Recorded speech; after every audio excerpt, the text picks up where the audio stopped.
Exodus Chapter 1.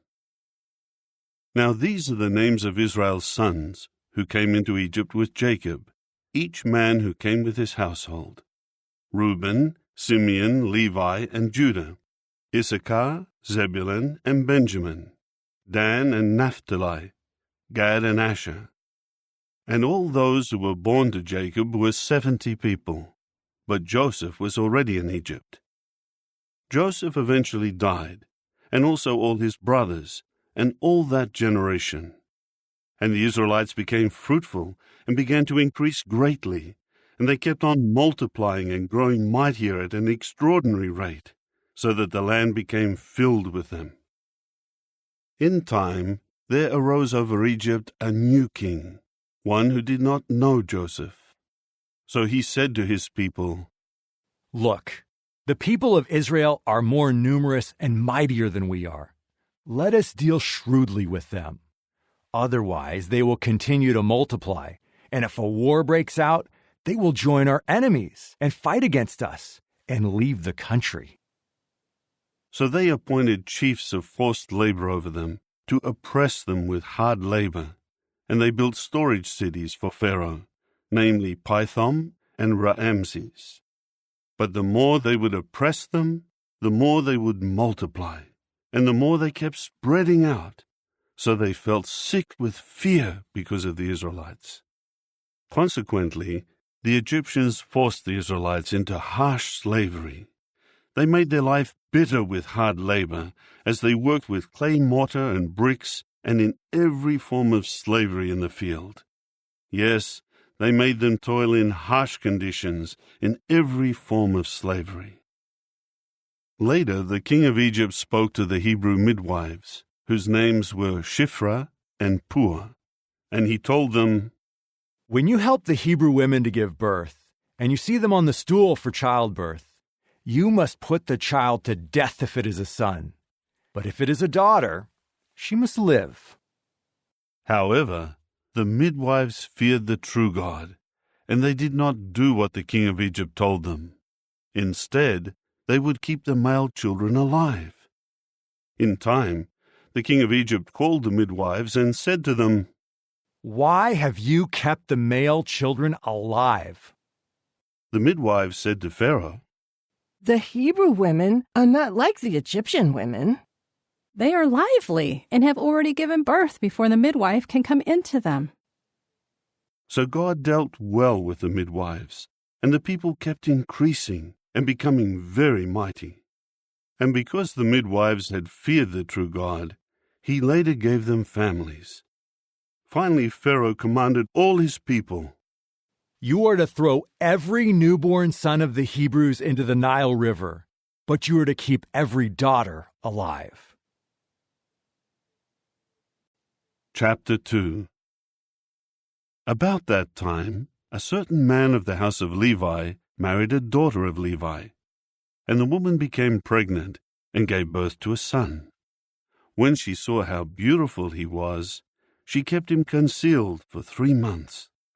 When she was no longer able to conceal him, she took a papyrus basket and coated it with bitumen and pitch, and put the child in it, and placed it among the reeds by the bank of the Nile River. But his sister stood at a distance to see what would happen to him. When Pharaoh's daughter came down to bathe in the Nile, her female attendants were walking by the side of the Nile, and she caught sight of the basket in the middle of the reeds. She immediately sent her slave girl to get it. When she opened it, she saw the child, and the boy was crying. She felt compassion for him, but she said, "This is one of the children of the Hebrews." Then his sister said to Pharaoh's daughter, "Shall I go and call a nursing woman from the Hebrews to nurse the child for you?" Pharaoh's daughter said to her, "Go." At once the girl went and called the child's mother. Pharaoh's daughter then said to her, "Take this child with you and nurse him for me, and I will pay you." So the woman took the child and nursed him. When the child grew older, she brought him to Pharaoh's daughter, and he became a son to her. She named him Moses, and said, It is because I have drawn him out of the water. Now in those days, after Moses had become an adult, he went out to his brothers to look at the burdens they were bearing. And he caught sight of an Egyptian beating a Hebrew, one of his brothers. So he looked this way and that, and seeing no one, he killed the Egyptian and hid him in the sand. But he went out on the following day, and there were 2 Hebrew men fighting with each other. So he said to the one in the wrong, Why do you strike your companion? At this he said, Who appointed you as a prince and a judge over us? Are you planning to kill me, just as you killed the Egyptian? Moses now was afraid and said, Surely the matter has become known. Then Pharaoh heard about it, and he attempted to kill Moses. But Moses ran away from Pharaoh and went to dwell in the land of Midian, and he sat down by a well. Now the priest of Midian had 7 daughters, and these came to draw water, and to fill the troughs to water their father's flock. But as usual, the shepherds came and drove them away. At this Moses got up and helped the women, and watered their flock. When they came home to their father Reuel, he exclaimed, How is it that you have come home so quickly today? They replied, A certain Egyptian rescued us from the shepherds, and he even drew water for us and watered the flock. He said to his daughters, But where is he? Why did you leave the man behind? Call him, so that he may eat with us. After that Moses consented to stay with the man, and he gave his daughter Zipporah to Moses in marriage. Later she bore a son, and he named him Gershom, for he said, I have become a foreign resident in a foreign land. After a long time, the king of Egypt died, but the Israelites continued to groan because of the slavery, and to cry out in complaint, and their cry for help because of the slavery kept going up to the true God. In time God heard their groaning, and God remembered his covenant with Abraham, Isaac, and Jacob. So God looked on the Israelites, and God took notice. Chapter 3. Moses became a shepherd of the flock of his father-in-law Jethro, the priest of Midian. While he was leading the flock to the west side of the wilderness, he eventually came to the mountain of the true God, to Horeb. Then Jehovah's angel appeared to him in a flame of fire in the midst of a thorn bush. As he kept looking, he saw that the thorn bush was on fire, and yet the thorn bush was not consumed. So Moses said, I will go over to inspect this unusual sight, to see why the thorn bush does not burn up. When Jehovah saw that he went over to look, God called to him out of the thorn bush and said, Moses, Moses. To which he said, Here I am. Then he said, Do not come any nearer. Remove your sandals from your feet, because the place where you are standing is holy ground. He went on to say, I am the God of your father, the God of Abraham, the God of Isaac, and the God of Jacob. Then Moses hid his face, because he was afraid to look at the true God. Jehovah added, I have certainly seen the affliction of my people who are in Egypt, and I have heard their outcry because of those who force them to work. I well know the pains they suffer. I will go down to rescue them out of the hand of the Egyptians, and to bring them up out of that land, to a land good and spacious, a land flowing with milk and honey, the territory of the Canaanites, the Hittites, the Amorites, the Perizzites, the Hivites, and the Jebusites. Now look, the outcry of the people of Israel has reached me, and I have seen also the harsh way that the Egyptians are oppressing them. Now come, I will send you to Pharaoh, and you will bring my people the Israelites out of Egypt. However, Moses said to the true God, Who am I, that I should go to Pharaoh and bring the Israelites out of Egypt? To this he said, I will prove to be with you, and this is the sign for you that it was I who sent you. After you have brought the people out of Egypt, you people will serve the true God on this mountain. But Moses said to the true God, Suppose I go to the Israelites and say to them, The God of your forefathers has sent me to you. And they say to me, What is his name? What should I say to them? So God said to Moses, I will become what I choose to become. And he added, This is what you are to say to the Israelites. I will become has sent me to you. Then God said once more to Moses, This is what you are to say to the Israelites. Jehovah, the God of your forefathers, the God of Abraham, the God of Isaac, and the God of Jacob, has sent me to you. This is my name forever, and this is how I am to be remembered from generation to generation. Now go and gather the elders of Israel, and say to them, Jehovah, the God of your forefathers, has appeared to me, the God of Abraham, Isaac, and Jacob. And he said, I have certainly taken notice of you, and of what is being done to you in Egypt. So I say, I will take you away from affliction at the hands of the Egyptians, to the land of the Canaanites, the Hittites, the Amorites, the Perizzites, the Hivites, and the Jebusites, to a land flowing with milk and honey. They will certainly listen to your voice, and you will go, you and the elders of Israel, to the king of Egypt. And you men should say to him, Jehovah, the God of the Hebrews, has communicated with us. So please, let us make a 3-day journey into the wilderness, so that we may sacrifice to Jehovah our God. But I myself well know that the king of Egypt will not give you permission to go, unless a mighty hand compels him. So I will have to stretch out my hand and strike Egypt with all my extraordinary acts that I will do in it. And after that, he will send you out. And I will give this people favor in the eyes of the Egyptians.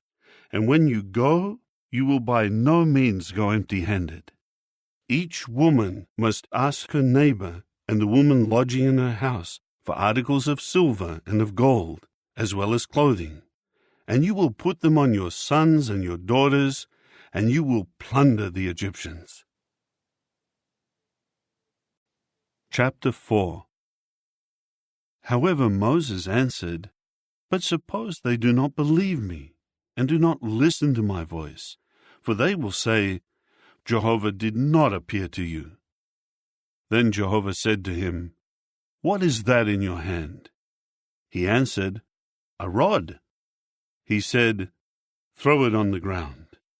So he threw it on the ground, and it became a serpent, and Moses fled from it. Jehovah now said to Moses, Reach out your hand and seize it by the tail.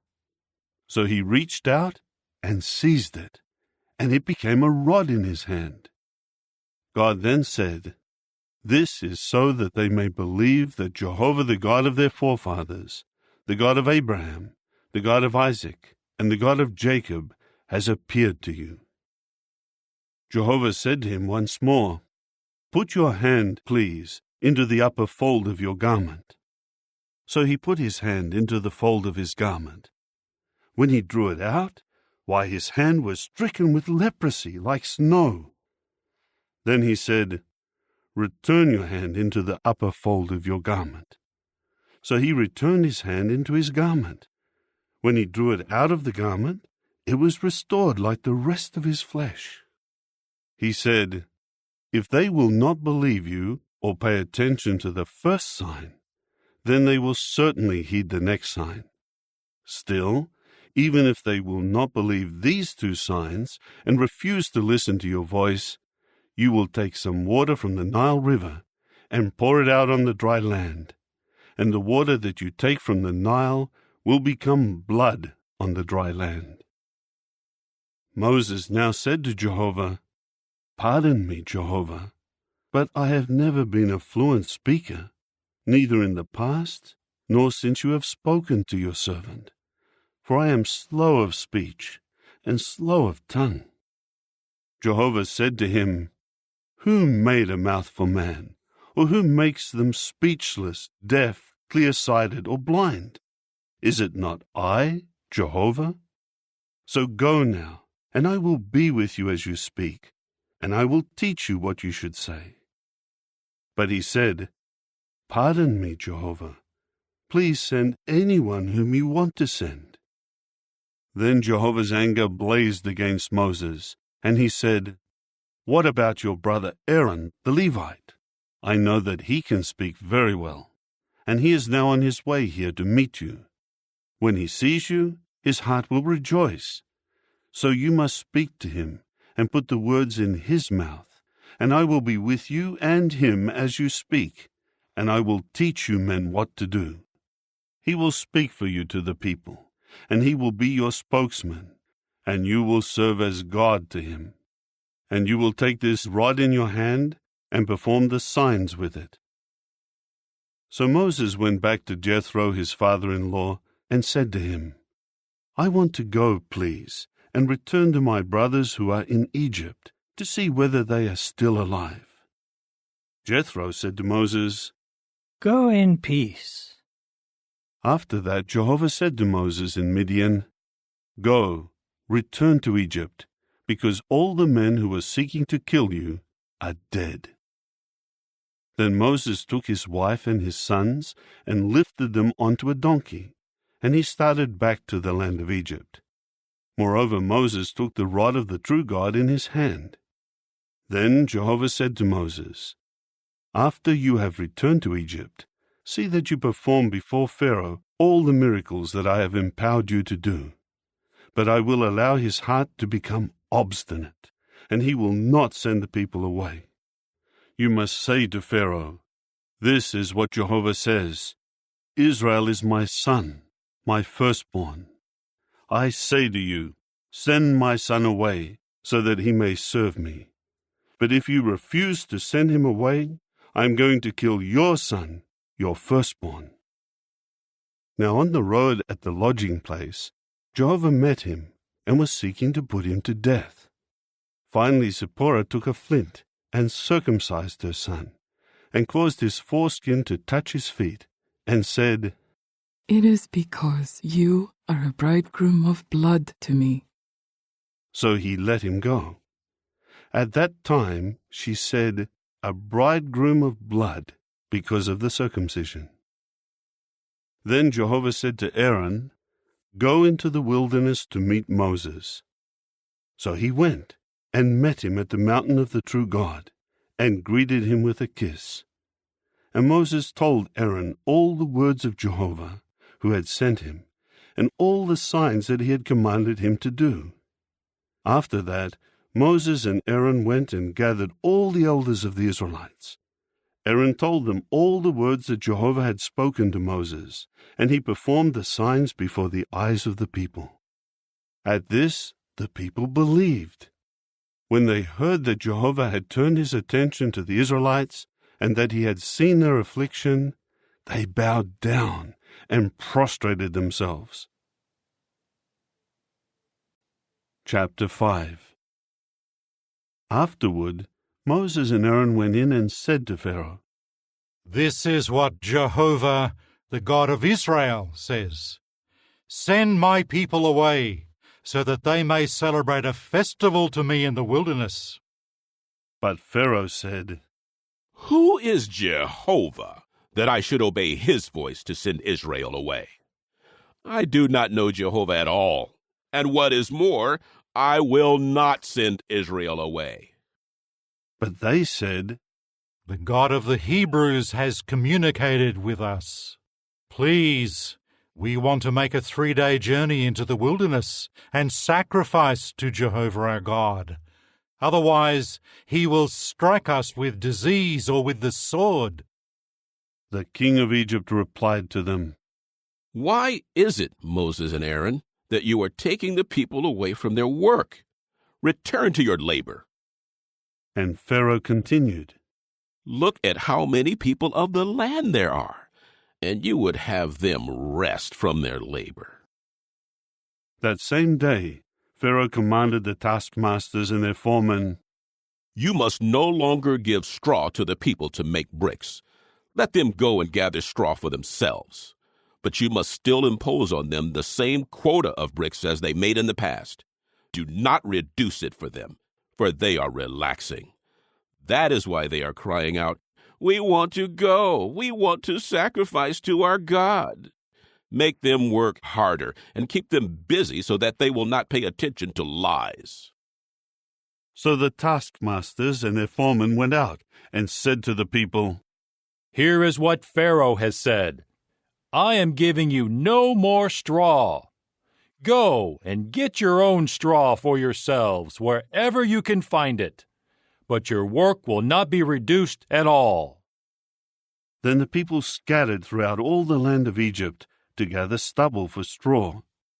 And the taskmasters kept urging them, "You must each finish your work every day, just as when straw was provided." Also the foremen of the Israelites, whom Pharaoh's taskmasters had appointed over them, were beaten. They asked them, "Why did you not reach the quota of bricks that you used to make? It happened both yesterday and today." So the foreman of the Israelites went in and complained to Pharaoh. "Why are you treating your servants this way? No straw is given to your servants. Yet they are saying to us, 'Make bricks.' Your servants are beaten, but your own people are at fault." But he said, "You are relaxing. You are relaxing. That is why you are saying, 'We want to go. We want to sacrifice to Jehovah.' So now go. Get back to work. No straw will be given to you, but you must still produce your quota of bricks." Then the foremen of the Israelites saw that they were in serious trouble because of the order, "You must not reduce your daily quota of bricks at all." After that, they met up with Moses and Aaron, who were standing there to meet them as they came out from Pharaoh. At once they said to them, "May Jehovah look upon you and judge, since you have made Pharaoh and his servants despise us, and you have put a sword in their hand to kill us." Then Moses turned to Jehovah and said, "Jehovah, why have you afflicted this people? Why have you sent me? From the time that I went in before Pharaoh to speak in your name, he has dealt worse with this people, and you have certainly not rescued your people." Chapter 6. So Jehovah said to Moses, "Now you will see what I will do to Pharaoh. A mighty hand will force him to send them away, and a mighty hand will force him to drive them out of his land." Then God said to Moses, "I am Jehovah, and I used to appear to Abraham, Isaac, and Jacob as God Almighty. But with regard to my name Jehovah, I did not make myself known to them. I also established my covenant with them, to give them the land of Canaan, the land in which they lived as foreigners. Now I myself have heard the groaning of the people of Israel, whom the Egyptians are enslaving, and I remember my covenant. Therefore say to the Israelites, I am Jehovah, and I will bring you out from under the burdens of the Egyptians, and rescue you from their slavery. And I will reclaim you with an outstretched arm and with great judgments. And I will take you in as my people, and I will be your God, and you will certainly know that I am Jehovah your God, who is bringing you out from under the burdens of Egypt. And I will bring you into the land that I swore with an oath to give to Abraham, Isaac, and Jacob, and I will give it to you as something to possess. I am Jehovah." Moses later gave this message to the Israelites, but they did not listen to Moses because of their discouragement and because of the harsh slavery. Then Jehovah spoke to Moses, saying, "Go in and tell Pharaoh, Egypt's king, that he should send the Israelites away out of his land." However, Moses replied to Jehovah, "Look, The Israelites have not listened to me. How will Pharaoh ever listen to me, as I speak with difficulty?" But Jehovah again told Moses and Aaron what commands to give to the Israelites and to Pharaoh, Egypt's king, in order to bring the Israelites out of the land of Egypt. These are the heads of the house of their fathers. The sons of Reuben, Israel's firstborn, were Hanoch, Palu, Hezron, and Carmi. These are the families of Reuben. The sons of Simeon were Jemuel, Jamin, Ohad, Jachin, Zohar, and Shael, the son of a Canaanite woman. These are the families of Simeon. These are the names of the sons of Levi, according to their family descents: Gershon, Kohath, and Merari. The length of Levi's life was 137 years. The sons of Gershon were Libni and Shimei, according to their families. The sons of Kohath were Amram, Izhar, Hebron, and Uzziel. The length of Kohath's life was 133 years. The sons of Merari were Mahli and Mushai. These were the families of the Levites, according to their family descents. Now Amram took Jochebed, his father's sister, as his wife. She bore him Aaron and Moses. The length of Amram's life was 137 years. The sons of Izhar were Korah, Nepheg, and Zichri. The sons of Uzziel were Mishael, Elzaphan, and Sithri. Now Aaron took Elisheba, Aminadab's daughter, the sister of Nahshon, as his wife. She bore him Nadab, Abihu, Eleazar, and Ithamar. The sons of Korah were Assir, Elkanah, and Abiasaph. These were the families of the Korahites. Eleazar, Aaron's son, took one of the daughters of Putiel as his wife. She bore him Phinehas. These are the heads of the paternal houses of the Levites, according to their families. This is the Aaron and Moses to whom Jehovah said, "Bring the people of Israel out of the land of Egypt, company by company." It was they who spoke to Pharaoh, Egypt's king, to bring the people of Israel out of Egypt. It was this Moses and Aaron.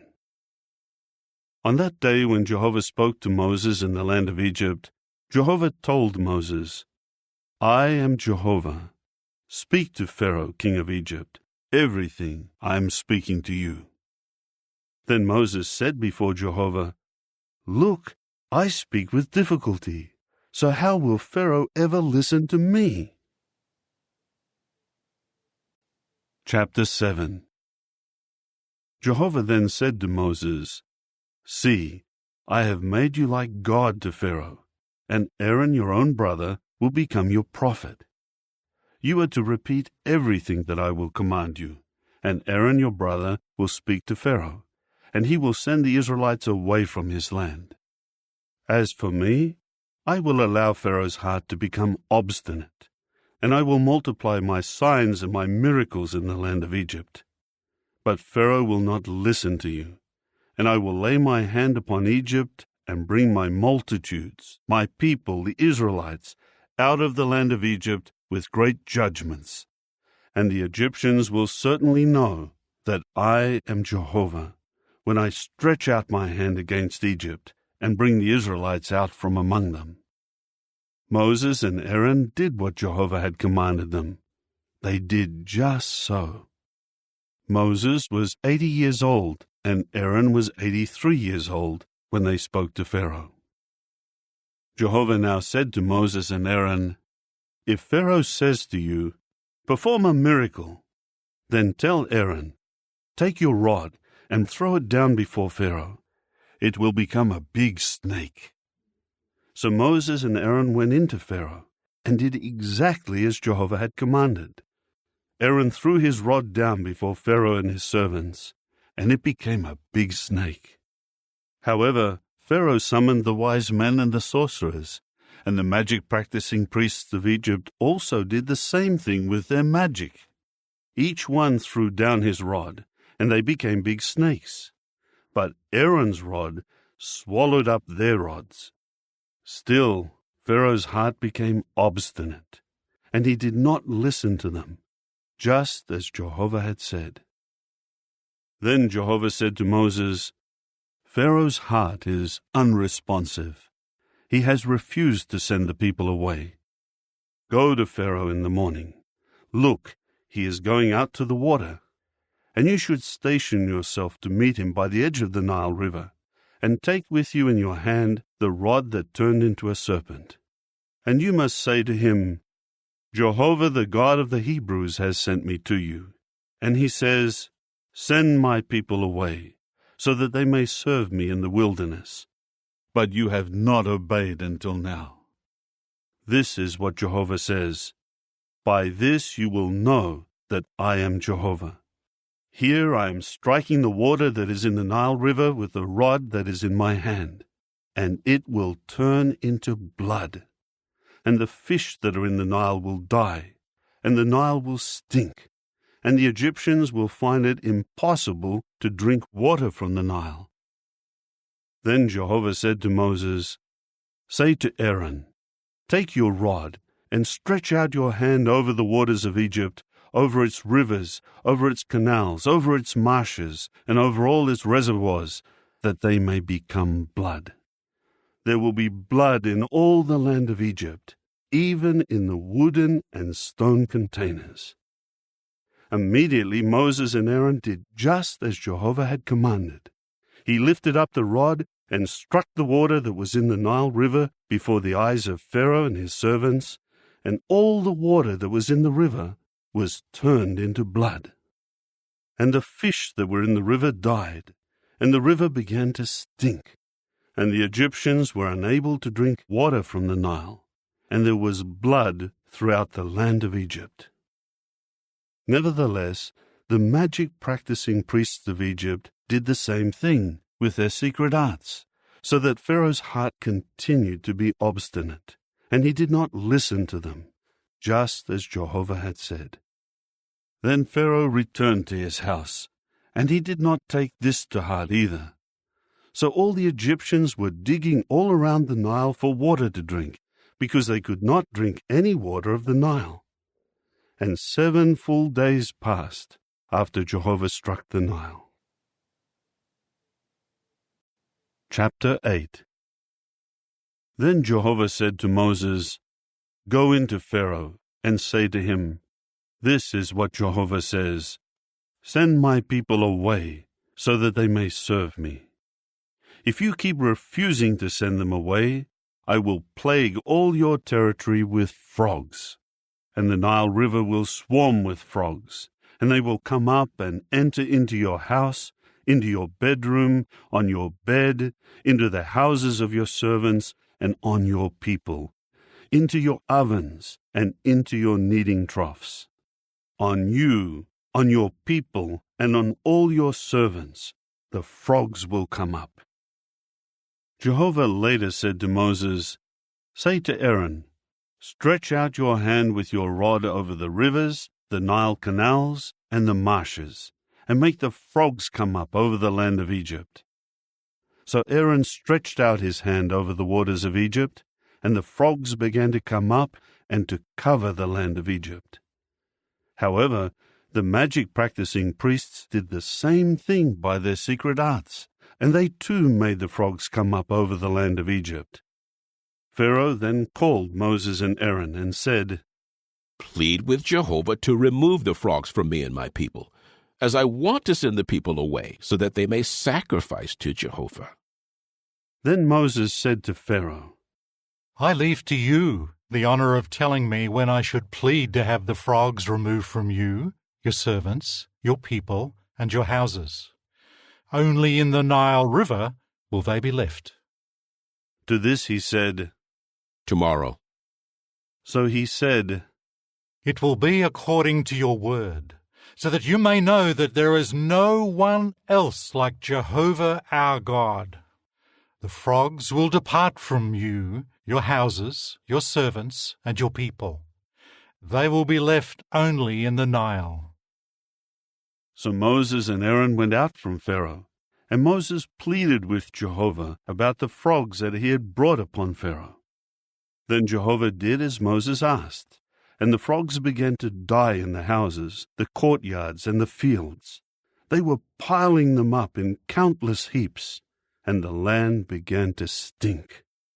When Pharaoh saw that there was relief, he hardened his heart, and he refused to listen to them, just as Jehovah had said.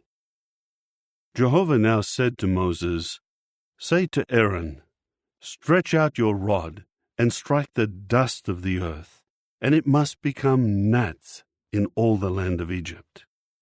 And they did this.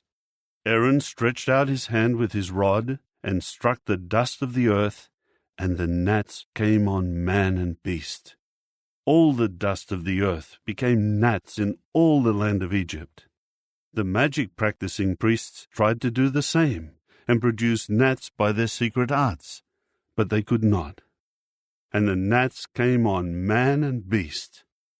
So the magic-practicing priests said to Pharaoh, "It is the finger of God."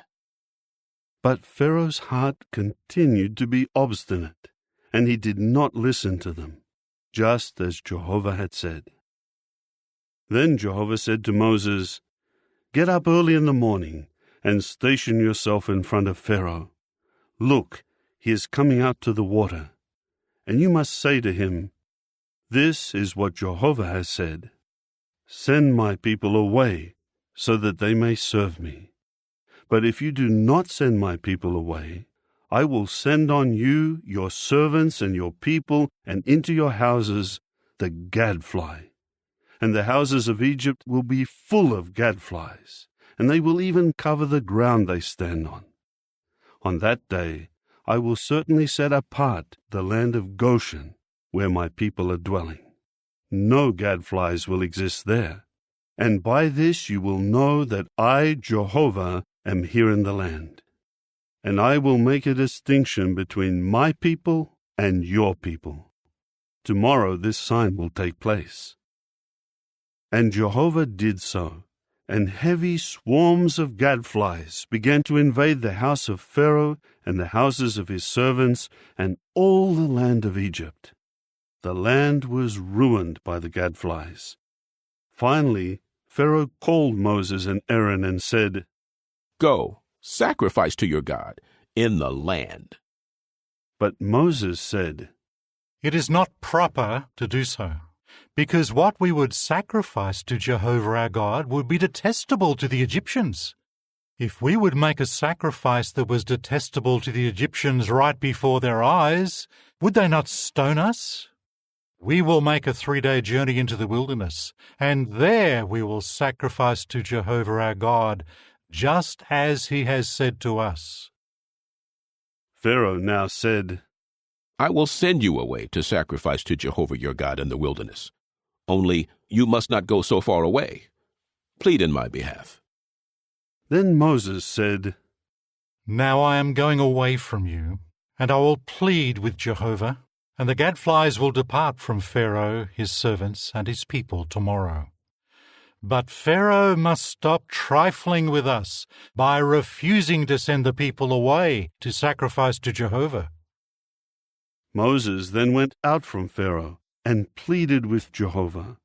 So Jehovah did according to Moses' word, and the gadflies departed from Pharaoh, his servants, and his people.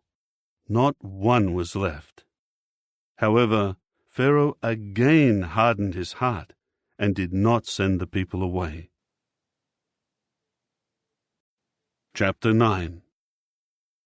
So Jehovah said to Moses, "Go into Pharaoh and say to him, 'This is what Jehovah, the God of the Hebrews, has said.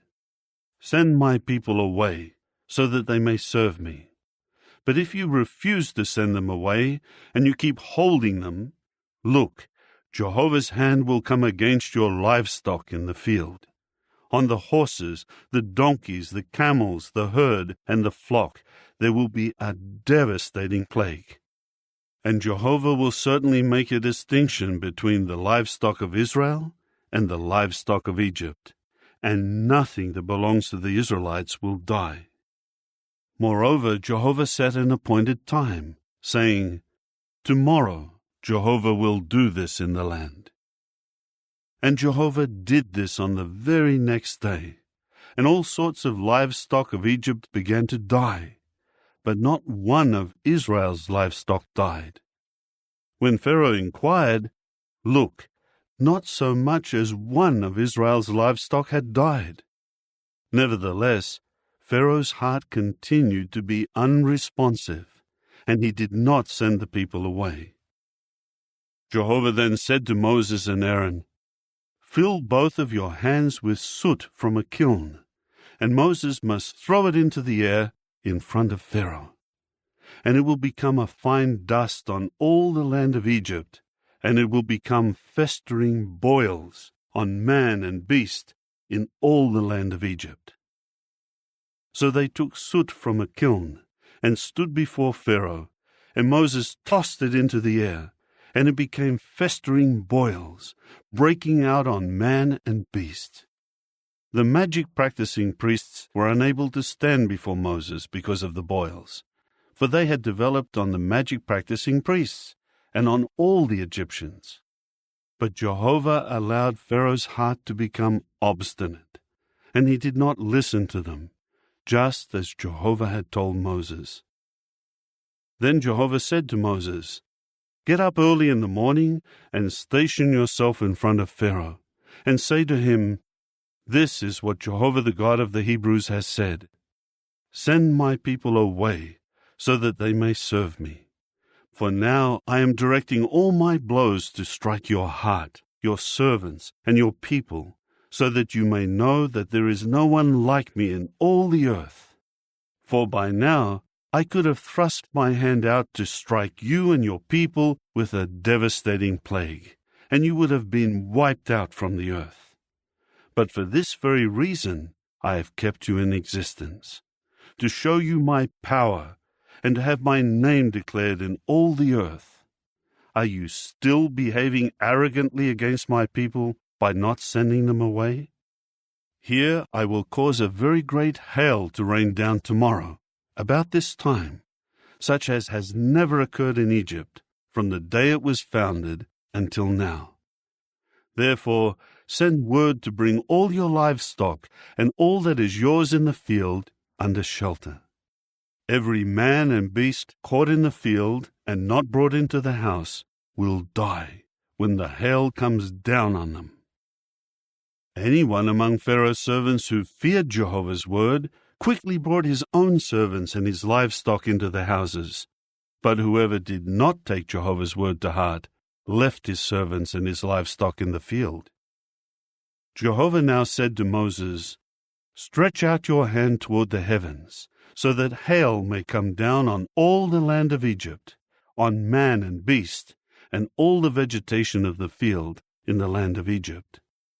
So Moses stretched out his rod toward the heavens, and Jehovah sent thunder and hail, and fire fell down to the earth, and Jehovah kept making it rain down hail on the land of Egypt. There was hail, and there was fire flashing in the midst of the hail. It was very heavy. There had never been any like it in the land since Egypt had become a nation. The hail struck everything in the field throughout the land of Egypt, from man to beast, and it struck down all the vegetation and shattered all the trees of the field. Only in the land of Goshen, where the Israelites were, there was no hail. So Pharaoh sent for Moses and Aaron and said to them, I have sinned this time. Jehovah is righteous, and I and my people are in the wrong. Plead with Jehovah that there may be an end to God's thunder and hail. Then I will be willing to send you away, and you will not stay any longer. So Moses said to him, As soon as I go out of the city, I will spread out my hands before Jehovah. The thunder will stop, and the hail will not continue any longer, so that you may know that the earth belongs to Jehovah. But as for you and your servants, I know already that even then You will not fear Jehovah God. Now the flax and the barley had been struck down, because the barley was in the ear, and the flax had flower buds. But the wheat and the spelt had not been struck down, because they were later crops. Moses now went out of the city from Pharaoh, and spread out his hands before Jehovah, and the thunder and the hail stopped, and the rain quit pouring down on the earth. When Pharaoh saw that the rain, the hail, and the thunder had stopped, he sinned again, and hardened his heart, he as well as his servants. And Pharaoh's heart continued obstinate, and he did not send the Israelites away, just as Jehovah had stated through Moses. Chapter 10. Then Jehovah said to Moses, Go into Pharaoh, for I have allowed his heart and the hearts of his servants to become unresponsive, so that I may display these signs of mine right before him, and in order that you may declare to your sons and your grandsons how severely I have dealt with Egypt, and what signs I have performed among them. And you will certainly know that I am Jehovah. So Moses and Aaron went into Pharaoh and said to him, This is what Jehovah, the God of the Hebrews, has said. How long will you refuse to submit to me? Send my people away, so that they may serve me. For if you keep refusing to send my people away, here I am bringing locusts within your boundaries tomorrow, and they will cover the surface of the earth, and it will not be possible to see the ground. They will eat up what escaped the hail and was left for you, and they will eat all your trees that are growing in the field. They will fill your houses, the houses of all your servants, and the houses of all Egypt, to an extent that your fathers and your grandfathers never saw, from the time they have been in this land until today. With that he turned and went out from Pharaoh. Then Pharaoh's servants said to him, How long will this man continue to menace us? Send the men away, so that they may serve Jehovah their God. Do you not yet realize that Egypt has been ruined? So Moses and Aaron were brought back to Pharaoh, and he said to them, Go, serve Jehovah your God. But just who will be going? Then Moses said, We will go with our young people, our old people, our sons, our daughters, our sheep and our cattle, because we will hold a festival to Jehovah. He said to them, If I ever send you and your children away, then Jehovah is indeed with you. It is clear that you intend to do something evil. No, only your men may go and serve Jehovah, for that is what you requested. With that, they were driven out from before Pharaoh.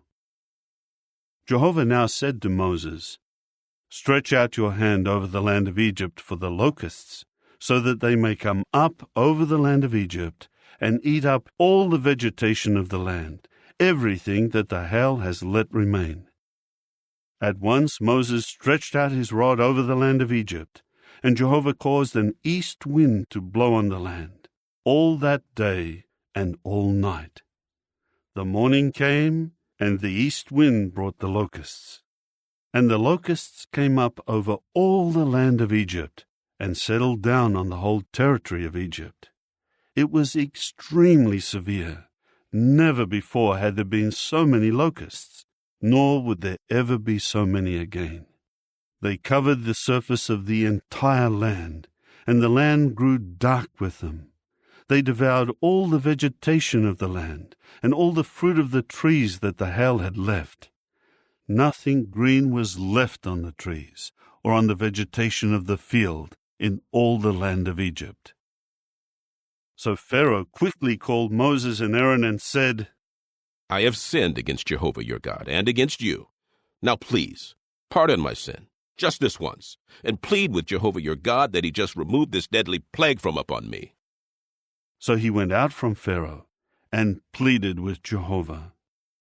Then Jehovah caused the wind to shift, and it became a very stiff west wind, and it carried the locusts away and drove them into the Red Sea. Not a single locust remained in all the territory of Egypt. However, Jehovah allowed Pharaoh's heart to become obstinate, and he did not send the Israelites away. Jehovah then said to Moses, "Stretch out your hand toward the heavens, so that there may be darkness over the land of Egypt, a darkness so thick that it can be felt." Moses immediately stretched out his hand toward the heavens, and there was a dense darkness in all the land of Egypt for 3 days. They did not see one another, and none of them got up from where they were for 3 days. But all the Israelites had light in their dwellings. Pharaoh then called Moses and said, "Go, serve Jehovah. Only your sheep and your cattle will remain behind. Even your children may go with you." But Moses said, "You yourself will also provide us with sacrifices and burnt offerings, and we will offer them to Jehovah our God.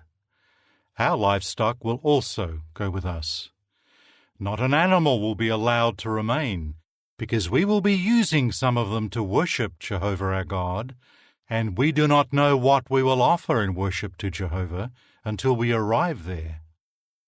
So Jehovah allowed Pharaoh's heart to become obstinate, and he did not consent to send them away.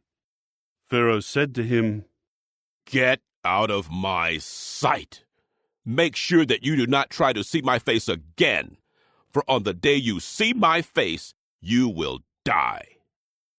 To this Moses said, "Just as you have spoken, I will not try to see your face again." Chapter 11. Then Jehovah said to Moses, "One more plague I am going to bring upon Pharaoh in Egypt. After that he will send you away from here. When he does send you away, he will literally drive you out of here. Now tell the people that all the men and women should ask their neighbor for articles of silver and of gold." And Jehovah gave the people favor in the eyes of the Egyptians. Moreover, Moses himself had become highly esteemed in the land of Egypt, among Pharaoh's servants and among the people. Moses then said, "This is what Jehovah has said. About midnight I am going out into the midst of Egypt, and every firstborn in the land of Egypt will die, from the firstborn of Pharaoh, who is sitting on his throne, to the firstborn of the slave girl who is working at the handmill, and every firstborn of the livestock. Throughout all the land of Egypt there will be a great outcry, such as has never occurred nor will ever occur again. But not even a dog will bark at the Israelites, at the men or their livestock, so that you may know that Jehovah can make a distinction between the Egyptians and the Israelites. And all your servants will certainly come down to me and prostrate themselves to me, saying, 'Go, you and all the people who follow you.' And after that, I will go out." With that, he went out from Pharaoh in the heat of anger. Jehovah then said to Moses, "Pharaoh will not listen to you, in order for my miracles to be multiplied in the land of Egypt." Moses and Aaron performed all these miracles before Pharaoh, but Jehovah allowed Pharaoh's heart to become obstinate, so that he did not send the Israelites away from his land. Chapter 12. Jehovah now said to Moses and Aaron in the land of Egypt, "This month will be the beginning of the months for you. It will be the first of the months of the year for you. Speak to the entire assembly of Israel, saying, On the 10th day of this month, they should each take for themselves a sheep for their father's house, a sheep to a house. But if the household is too small for the sheep, They and their nearest neighbor should share it between themselves in their house, according to the number of people. When making the calculation, determine how much of the sheep each one will eat. Your sheep should be a sound 1-year-old male. You may choose from the young rams or from the goats. You must care for it until the 14th day of this month, and the whole congregation of the assembly of Israel must slaughter it at twilight. They must take some of the blood and splash it on the 2 doorposts and the upper part of the doorway of the houses in which they eat it. They must eat the meat on this night. They should roast it over the fire and eat it along with unleavened bread and bitter greens. Do not eat any of it raw or boiled, cooked in water, but roast it over the fire, its head together with its shanks and its inner parts. You must not save any of it until morning, but any of it left over until morning you should burn with fire. And this is how you should eat it, with your belt fastened, sandals on your feet, and your staff in your hand, and you should eat it in a hurry. It is Jehovah's Passover. For I will pass through the land of Egypt on this night, and strike every firstborn in the land of Egypt, from man to beast, and I will execute judgment on all the gods of Egypt. I am Jehovah. The blood will serve as your sign on the houses where you are, and I will see the blood and pass over you, and the plague will not come on you to destroy you when I strike the land of Egypt. This day will serve as a memorial for you, and you must celebrate it as a festival to Jehovah throughout your generations. As a lasting statute, you should celebrate it. 7 days you are to eat unleavened bread. Yes, on the first day you are to remove the sourdough from your houses, because anyone eating what is leavened from the first day down to the 7th, that person must be cut off from Israel. On the first day you will hold a holy convention, and on the 7th day another holy convention. No work is to be done on these days. Only what every person needs to eat, that alone may be prepared for you. You must keep the festival of unleavened bread, for on this very day I will bring your multitudes out of the land of Egypt. And you must keep this day throughout your generations as a lasting statute. In the first month, on the 14th day of the month, in the evening, you are to eat unleavened bread until the 21st day of the month in the evening. No sourdough is to be found in your houses for 7 days, because if anyone eats what is leavened, whether he is a foreigner or a native of the land, that person must be cut off from the assembly of Israel. You should not eat anything leavened. In all your homes you are to eat unleavened bread. Moses promptly called all the elders of Israel and said to them, Go and select young animals for each of your families and slaughter the Passover sacrifice.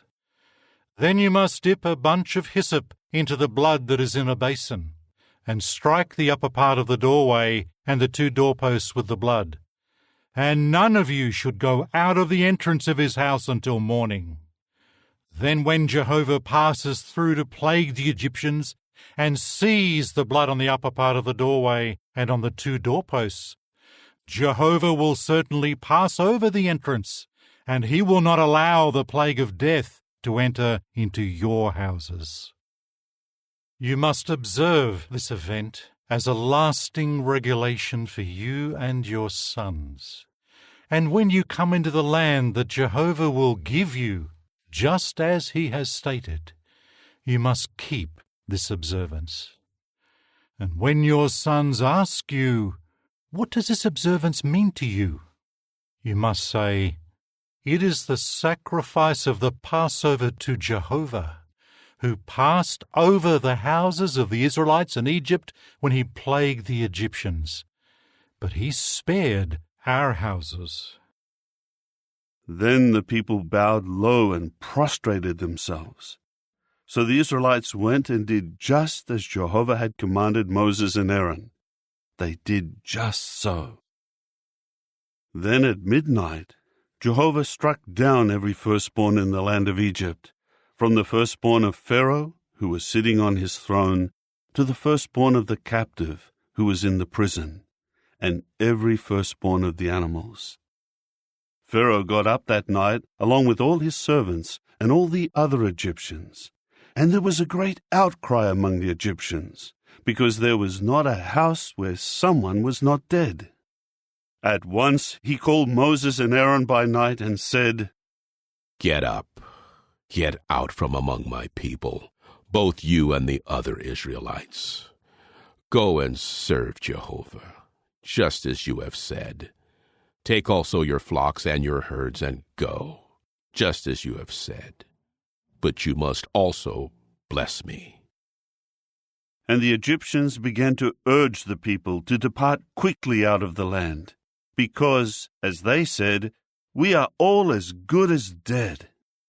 So the people carried their flour dough before it was leavened, with their kneading troughs wrapped up in their clothing on their shoulder. The Israelites did what Moses had told them, and asked the Egyptians for articles of silver and of gold, as well as clothing. Jehovah gave the people favor in the eyes of the Egyptians, so that they gave them what they asked for, and they plundered the Egyptians. Then the Israelites departed from Ramesses for Succoth, about 600,000 men on foot, besides children. And a vast mixed company also went with them, as well as flocks and herds, a great number of livestock. They began to bake the dough that they brought from Egypt into round loaves of unleavened bread. It was not leavened, because they had been driven out of Egypt so suddenly that they had not prepared any provisions for themselves.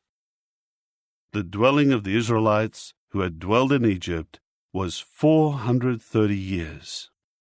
At the end of the 430 years, on this very day, all the multitudes of Jehovah went out of the land of Egypt.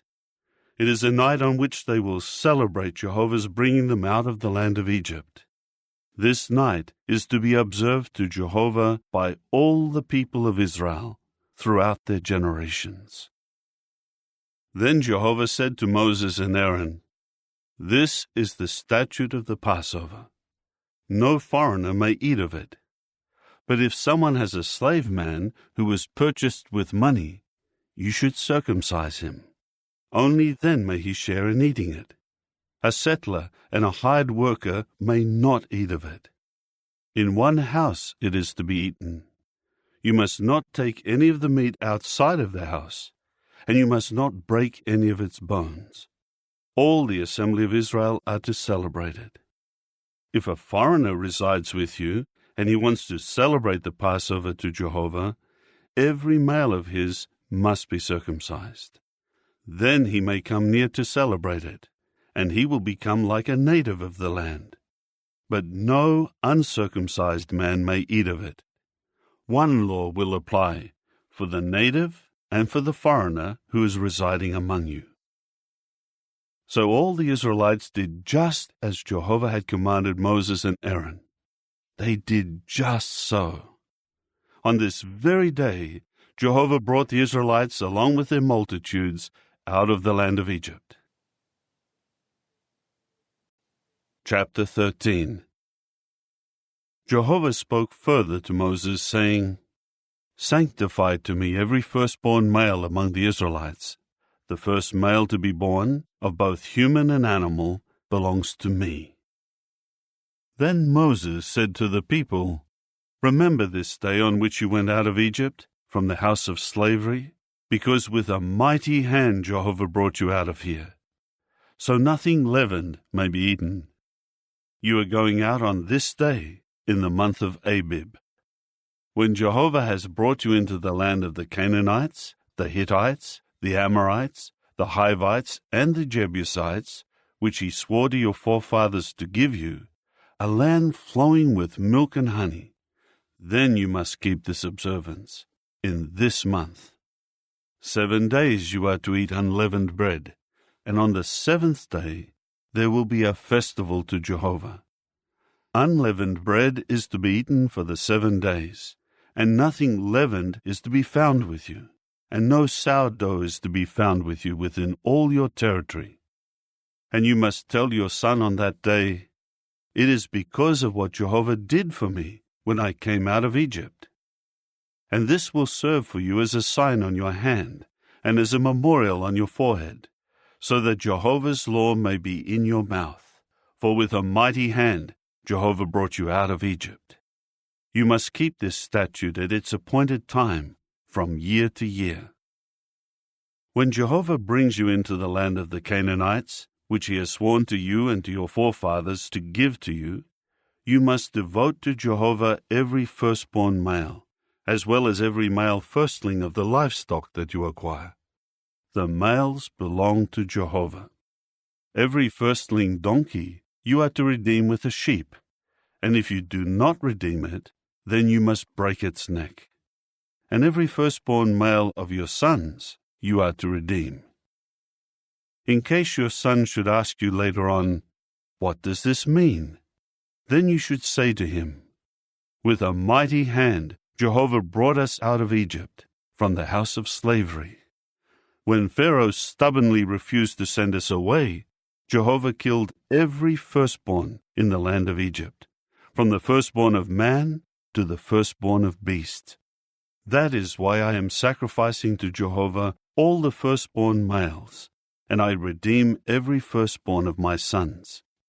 This must serve as a sign on your hand and as a headband on your forehead, for with a mighty hand Jehovah brought us out of Egypt." Now when Pharaoh sent the people away, God did not lead them by the way of the land of the Philistines, although it was near. For God said, "The people may change their minds when they are confronted by war, and will return to Egypt." So God made the people go around by the way of the wilderness of the Red Sea. But it was in battle formation that the Israelites went up out of the land of Egypt. Moses also took Joseph's bones with him, because Joseph had made the sons of Israel solemnly swear, "God will not fail to turn his attention to you, and you must take my bones up out of here with you." They departed from Succoth and encamped at Etham, at the edge of the wilderness.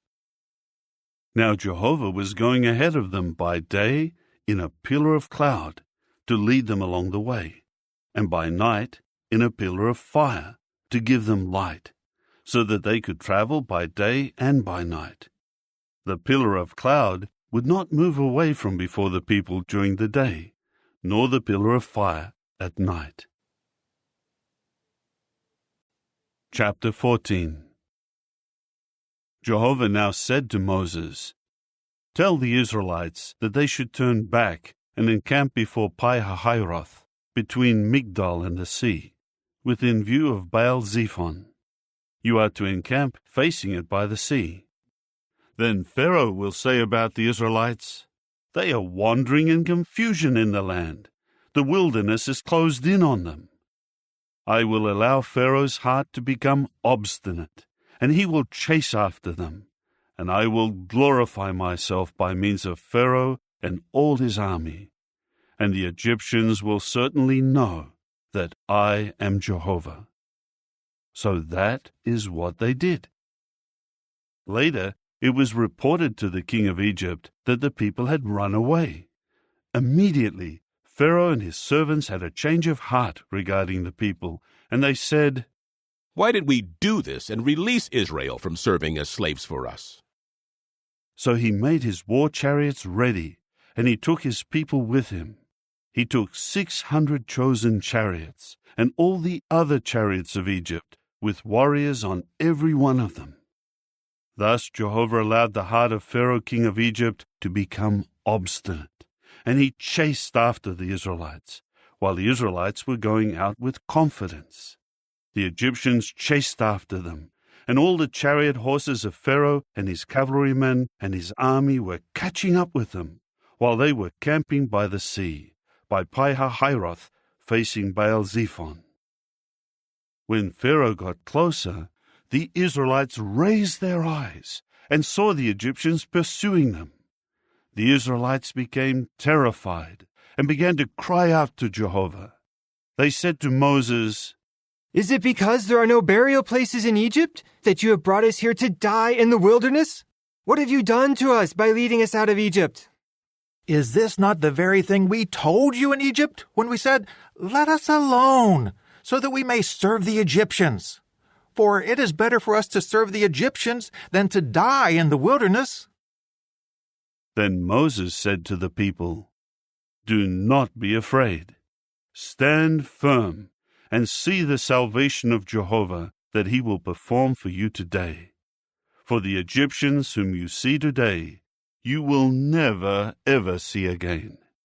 Jehovah himself will fight for you, and you will keep silent."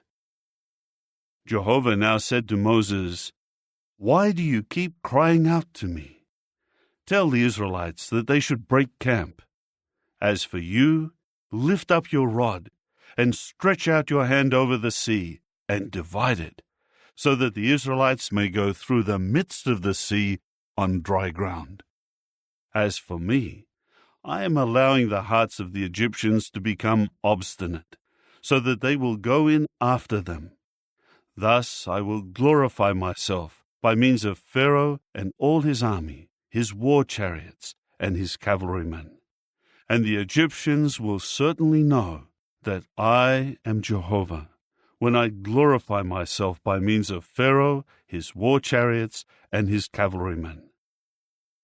Then the angel of the true God, who was going ahead of the camp of Israel, departed, and went to their rear, and the pillar of cloud that was in front of them moved to the rear and stood behind them. So it came between the camp of the Egyptians and the camp of Israel. On the one side it was a dark cloud. On the other side it was lighting up the night.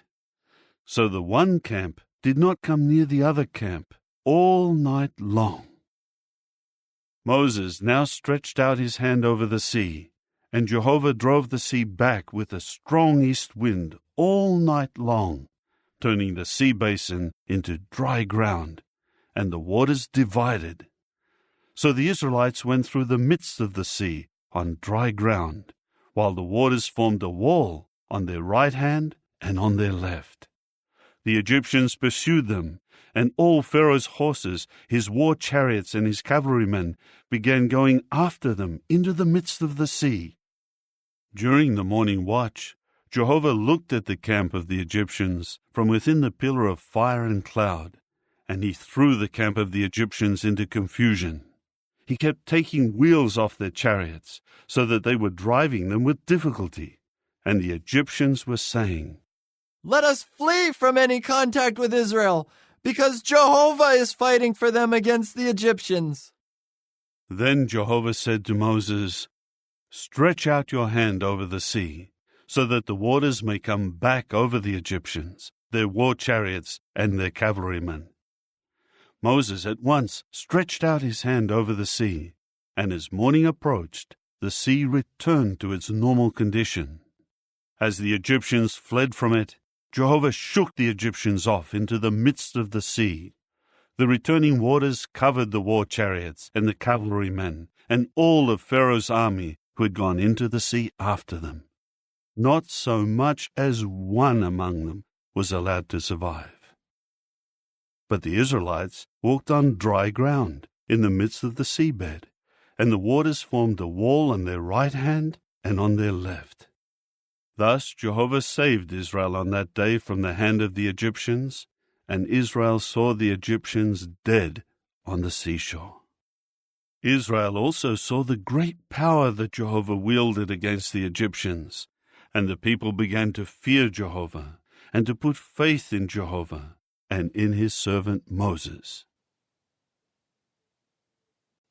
Chapter 15. At that time Moses and the Israelites sang this song to Jehovah. "Let me sing to Jehovah, for he has become highly exalted. The horse and its rider he has hurled into the sea. My strength and my might is Jah, since he has become my salvation. This is my God, and I will praise him, my father's God, and I will exalt him. Jehovah is a powerful warrior. Jehovah is his name. Pharaoh's chariots and his army he has cast into the sea, and his finest warriors have sunk into the Red Sea. The surging waters covered them. Down into the depths they sank like a stone. Your right hand, O Jehovah, is great in power. Your right hand, O Jehovah, can shatter an enemy. In your great majesty, you can throw down those who rise up against you. You send out your burning anger. It eats them up like stubble. By a breath from your nostrils, waters massed together. They stood still, holding back the floods. The surging waters congealed in the heart of the sea. The enemy said, I will pursue. I will overtake. I will divide spoil until I am satisfied. I will draw my sword. My hand will subdue them. You blew with your breath. The sea covered them.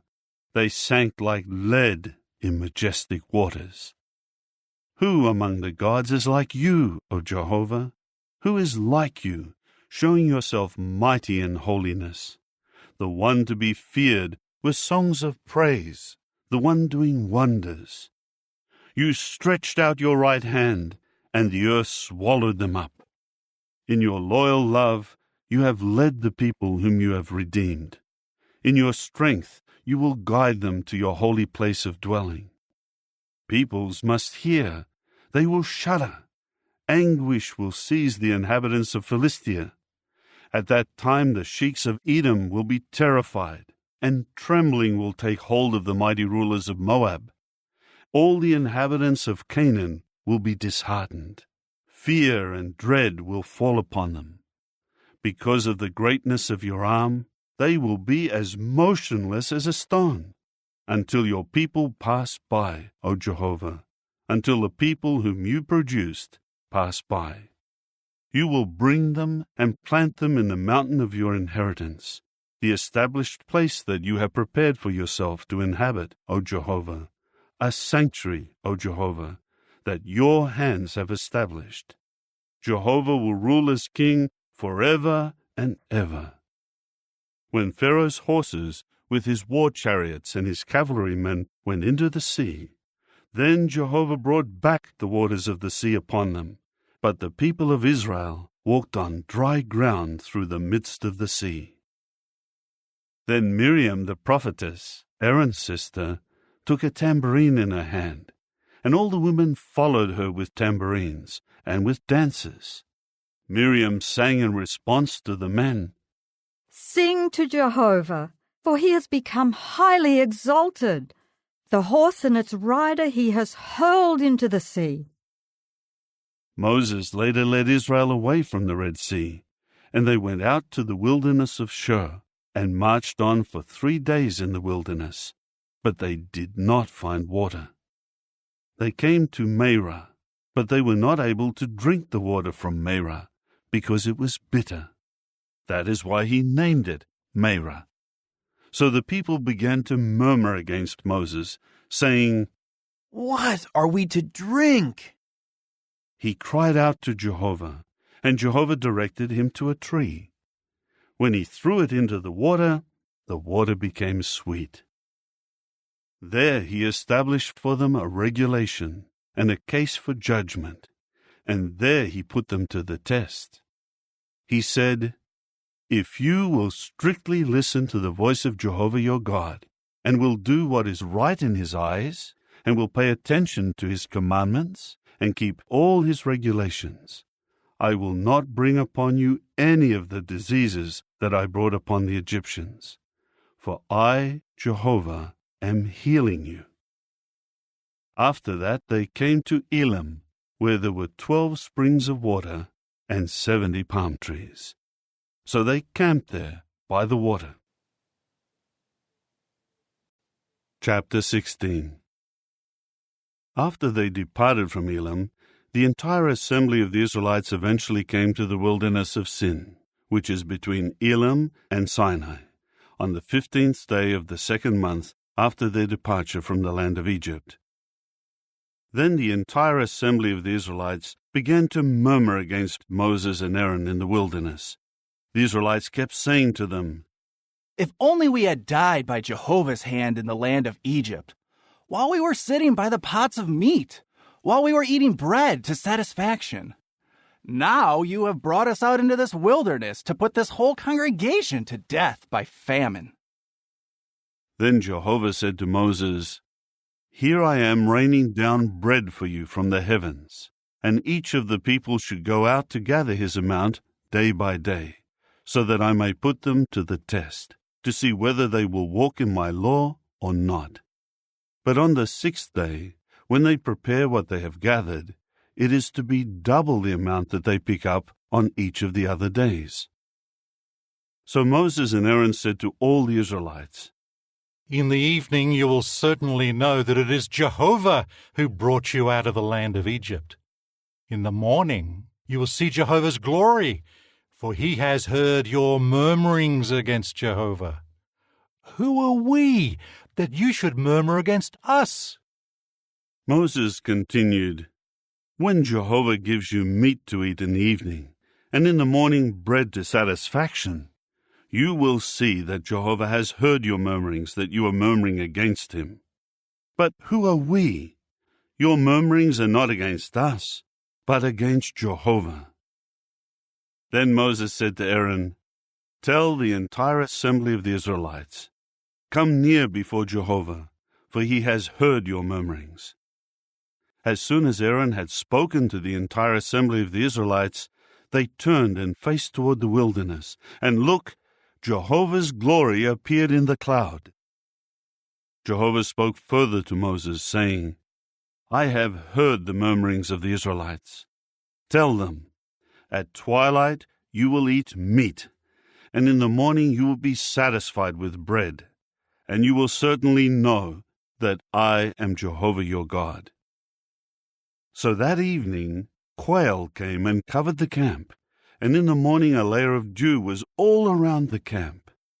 When the layer of dew evaporated, there was a fine, flaky substance on the surface of the wilderness, as fine as frost on the ground. When the Israelites saw it, they began to say to one another, "What is it?" For they did not know what it was. Moses said to them, "It is the bread that Jehovah has given you for food. This is what Jehovah has commanded. Each one should gather it according to how much he can eat. You are to take an omer measure for each individual according to the number of the people that each of you has in his tent." The Israelites began to do so. They gathered it, some gathering much, and some gathering little. When they would measure it by the omer, the one who had gathered much had no surplus, and the one who had gathered little had no shortage. They each gathered it according to what they could eat. Then Moses said to them, "Nobody should leave any of it until the morning." But they did not listen to Moses. When some men left some of it until the morning, it bred worms and stank, and Moses became indignant at them. They would pick it up morning by morning, each one according to what he could eat. When the sun got hot, it melted. On the 6th day, they picked up twice as much bread, 2 omer measures for each person. So all the chieftains of the assembly came and reported it to Moses. At that he said to them, "It is what Jehovah has said. Tomorrow there will be a complete rest, a holy Sabbath to Jehovah. Bake what you need to bake, and boil what you need to boil. Then save whatever is left over and keep it until the morning." So they saved it until the morning, just as Moses had commanded, and it did not stink, nor were there maggots in it. Then Moses said, "Eat it today, because today is a Sabbath to Jehovah. Today you will not find it on the ground. You will pick it up for 6 days, but on the 7th day, the Sabbath, there will be none." However, some of the people did go out to pick it up on the 7th day, but they found nothing. So Jehovah said to Moses, How long will you refuse to keep my commandments and my laws? Take notice of the fact that Jehovah has given you the Sabbath. That is why he is giving you the bread for 2 days on the 6th day. Everyone must stay where he is. Nobody is to leave his locality on the 7th day. So the people observed the Sabbath on the 7th day. The house of Israel named the bread manna. It was white, like coriander seed, and its taste was like that of flat cakes with honey. Then Moses said, "This is what Jehovah has commanded. Fill an omer measure of it, as something to be kept throughout your generations, so that they may see the bread that I gave you to eat in the wilderness, when I was bringing you out of the land of Egypt." So Moses said to Aaron, "Take a jar, and put in it an omer measure of manna, and deposit it before Jehovah as something to be kept throughout your generations." Just as Jehovah commanded Moses, Aaron placed it before the testimony so that it might be preserved. The Israelites ate the manna for 40 years, until they came to a land that was inhabited. They ate the manna until they came to the frontier of the land of Canaan. Now an omer is 1/10 of an ephah measure. Chapter 17. The entire assembly of the Israelites departed from the wilderness of Sin by stages, according to the order of Jehovah, and they camped at Rephidim. But there was no water for the people to drink. So the people began quarreling with Moses and saying, "Give us water to drink." But Moses said to them, "Why are you quarreling with me? Why do you keep putting Jehovah to the test?" But the people were very thirsty for water there, and they kept murmuring against Moses and saying, "Why have you brought us up out of Egypt to kill us and our sons and our livestock with thirst?" Finally, Moses cried out to Jehovah, "What should I do with this people? A little longer, and they will stone me." Then Jehovah said to Moses, "Go ahead of the people, and take with you some of the elders of Israel, and your rod with which you struck the Nile River. Take it in your hand, and walk on. Look, I will be standing before you there on the rock in Horeb. You must strike the rock, and water will come out of it, and the people will drink it." Moses did so before the eyes of the elders of Israel. So he named the place Massah and Meribah, because of the quarreling of the Israelites, and because they put Jehovah to the test by saying, "Is Jehovah in our midst or not?" Then the Amalekites came and fought against Israel in Rephidim. At this Moses said to Joshua, "Choose men for us, and go out to fight against the Amalekites. Tomorrow I will stand on top of the hill, with the rod of the true God in my hand." Then Joshua did just as Moses told him, and he fought against the Amalekites. And Moses, Aaron, and Hur went up to the top of the hill. As long as Moses kept his hands lifted up, the Israelites prevailed. But as soon as he would let down his hands, the Amalekites prevailed. When the hands of Moses were heavy, they took a stone and put it under him, and he sat on it. Then Aaron and Hur, one on each side, supported his hands, so that his hands remained steady until the sun set. Thus Joshua defeated Amalek and his people with the sword. Jehovah now said to Moses, "Write this as a memorial in the book, and repeat it to Joshua. I will completely wipe out the memory of Amalek from under the heavens." Then Moses built an altar and named it Jehovah Nissi, saying, "Because his hand is against the throne of Jah, Jehovah will have war with Amalek from generation to generation." Chapter 18. Now Jethro, the priest of Midian, Moses' father-in-law, heard about all that God had done for Moses and for his people Israel, how Jehovah had brought Israel out of Egypt. Jethro, Moses' father-in-law, had taken in Zipporah, Moses' wife, when she was sent back to him, along with her 2 sons. One son was named Gershom, because Moses said, "I have become a foreign resident in a foreign land." And the other was named Eliezer, because he said, "The God of my father is my helper, who rescued me from Pharaoh's sword." So Jethro, Moses' father-in-law, along with Moses' sons and his wife, came to Moses into the wilderness where he was camping, at the mountain of the true God. Then he sent word to Moses, "I, your father-in-law Jethro, am coming to you with your wife and her 2 sons." At once Moses went out to meet his father-in-law, and he bowed down and kissed him. Each of them asked about the other's welfare, and then they went into the tent.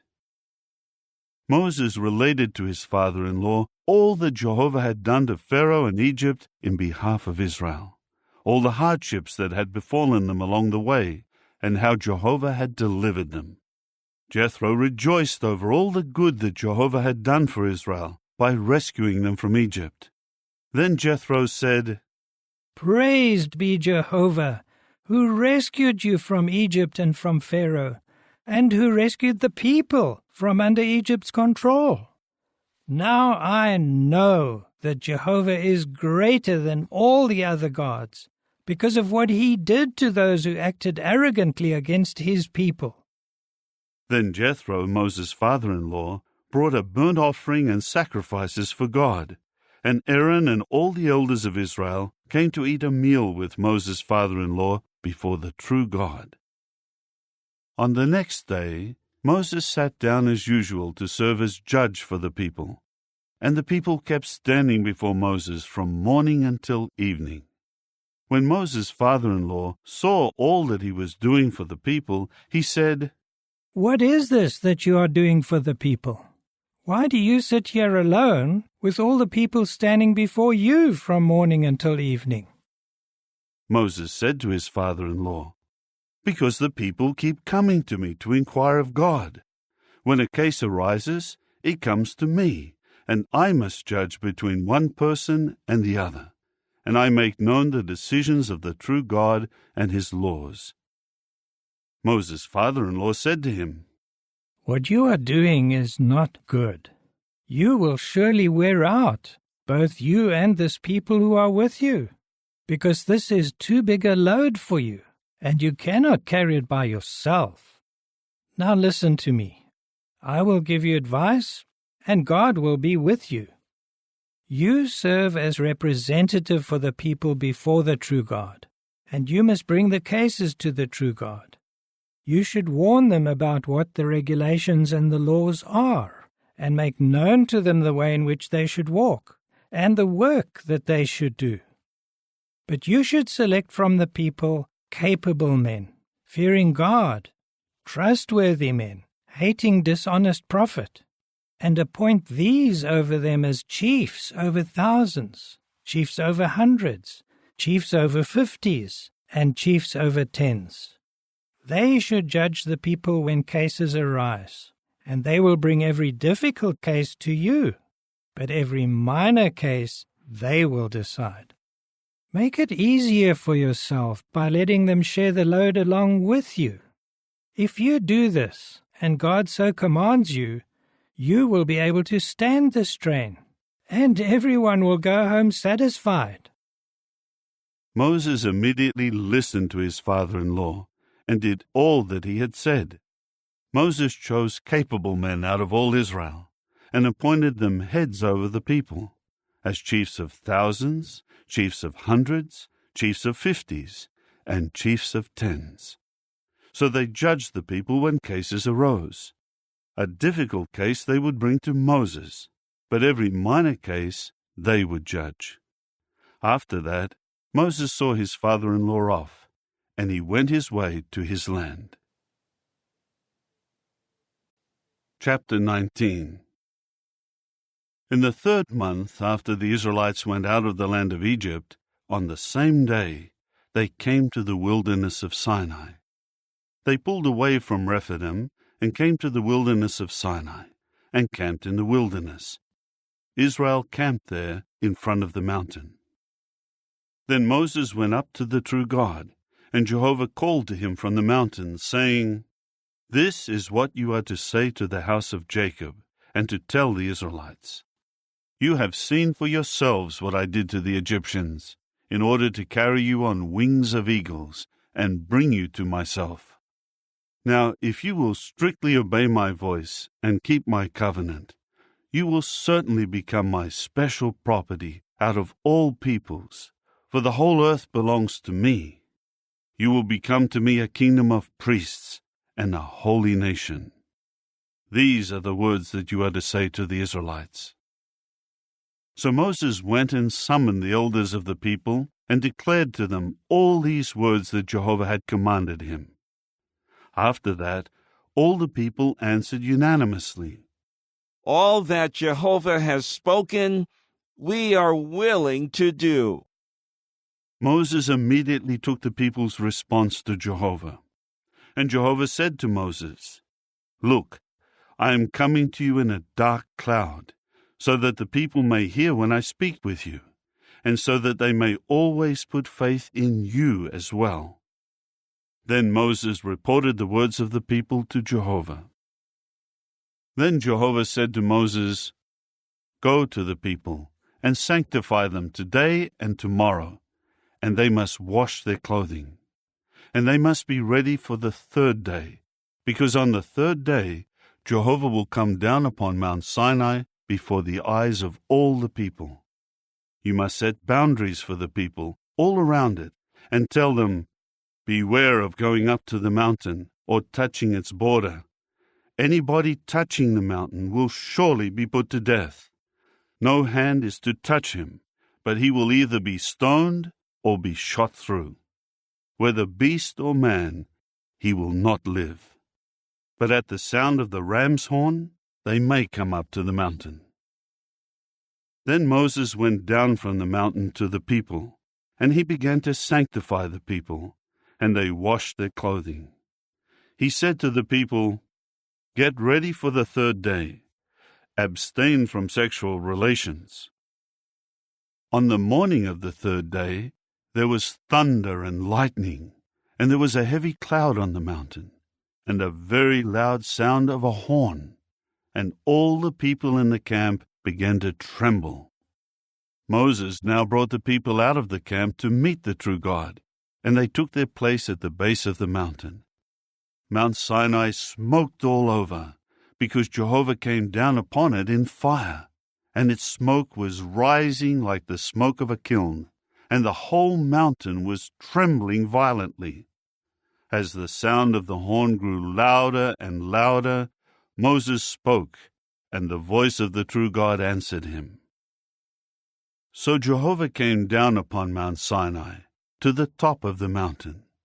Then Jehovah called Moses to the top of the mountain, and Moses went up.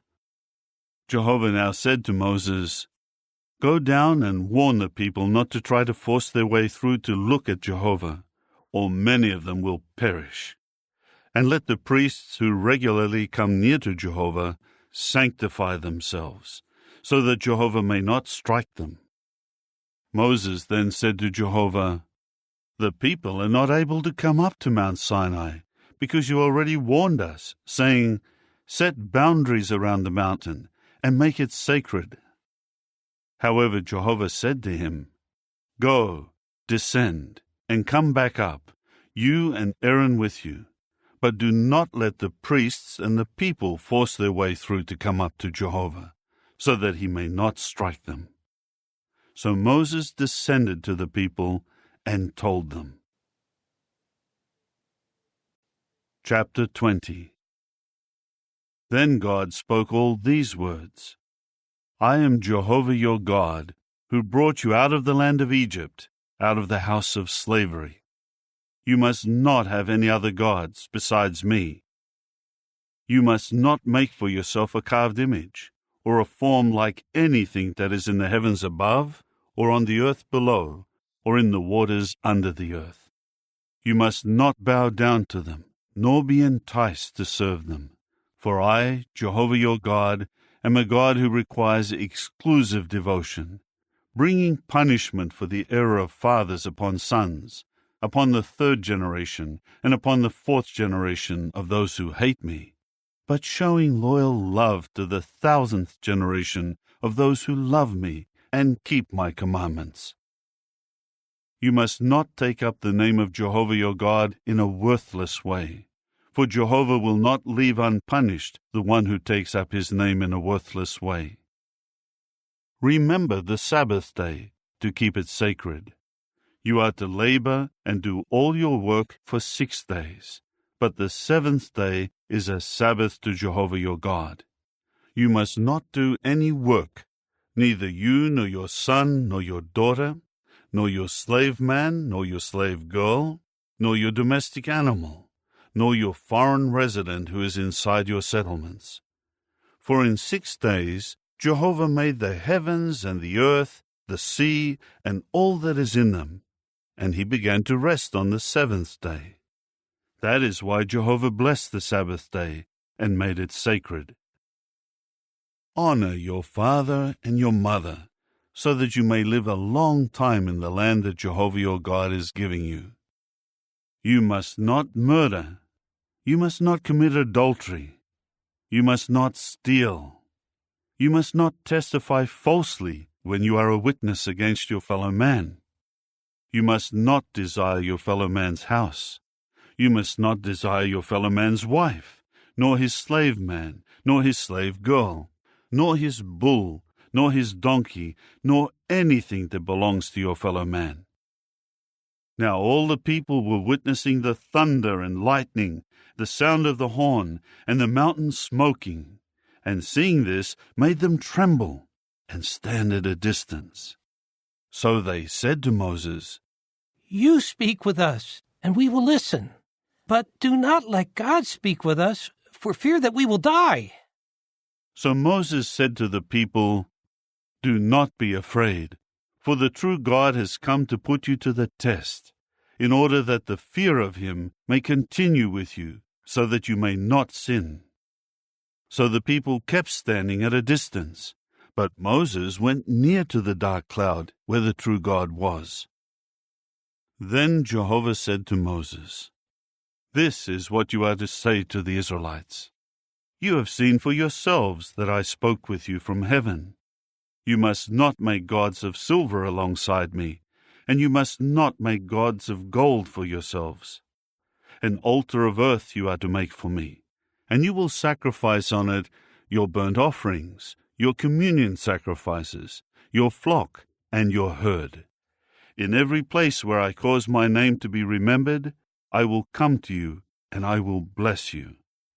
If you make an altar of stones for me, you must not build it using stones cut with tools.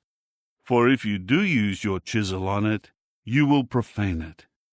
And you must not go up by steps to my altar, that your private parts may not be exposed upon it. Chapter 21. These are the judicial decisions that you are to convey to them. If you buy a Hebrew slave, he will serve as a slave for 6 years, but in the 7th year he will be set free without paying anything. If he came by himself, he will go out by himself. If he is the husband of a wife, then his wife must go out with him.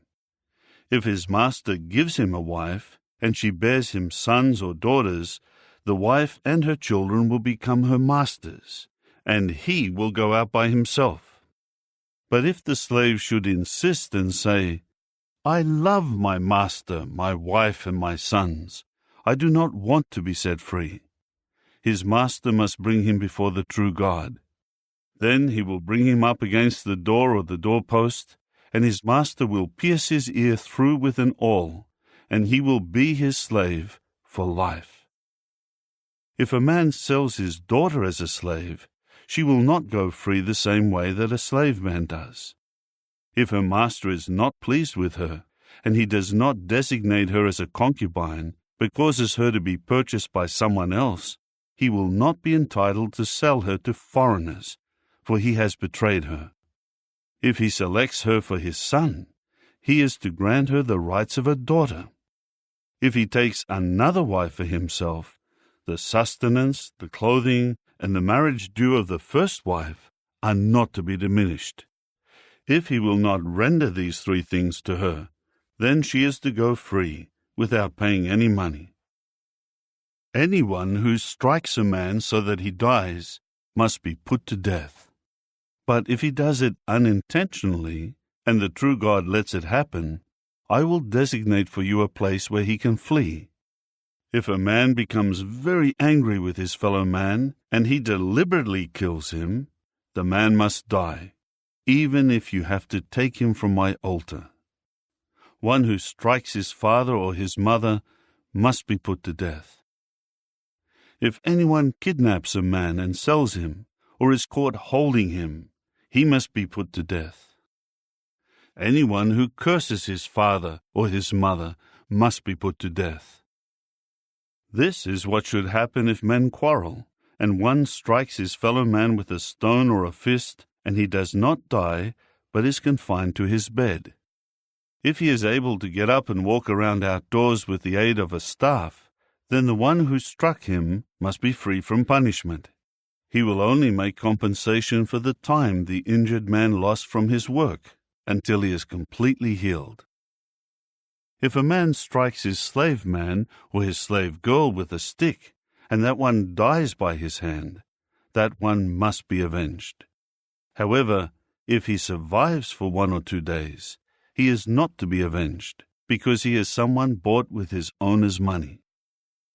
If men should struggle with each other, and they hurt a pregnant woman, and she gives birth prematurely, but no fatality results, the offender must pay the damages imposed on him by the husband of the woman, and he must pay it through the judges.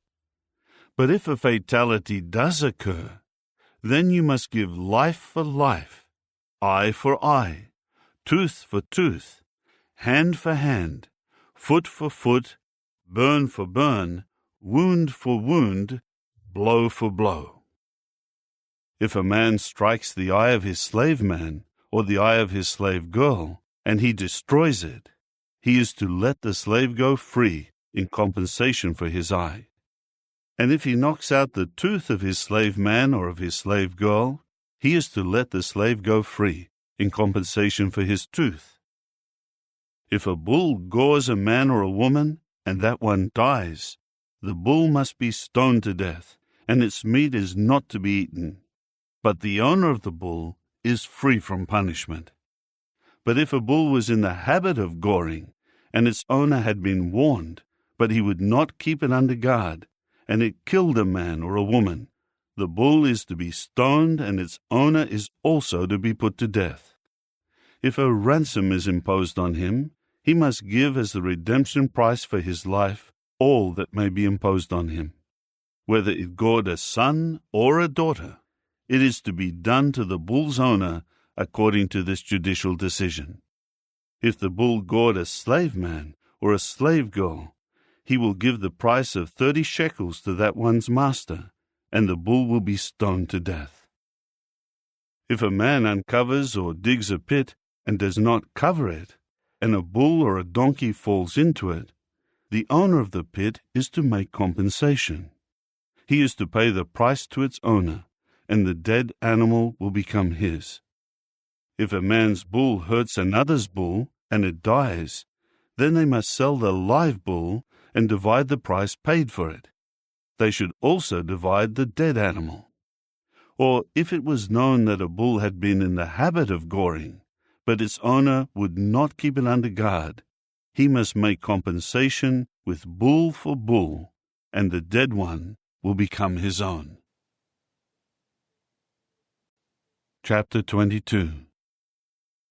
If a man steals a bull or a sheep, and he slaughters or sells it, he is to compensate with 5 bulls for the bull and 4 sheep for the sheep.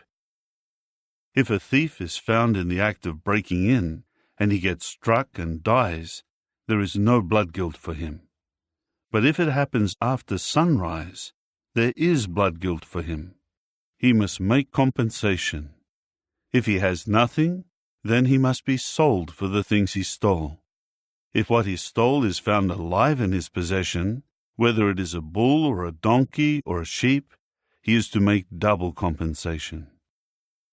If anyone puts his animals out to graze in a field or a vineyard, and lets them graze in someone else's field, he is to make compensation with the best of his own field, or with the best of his own vineyard.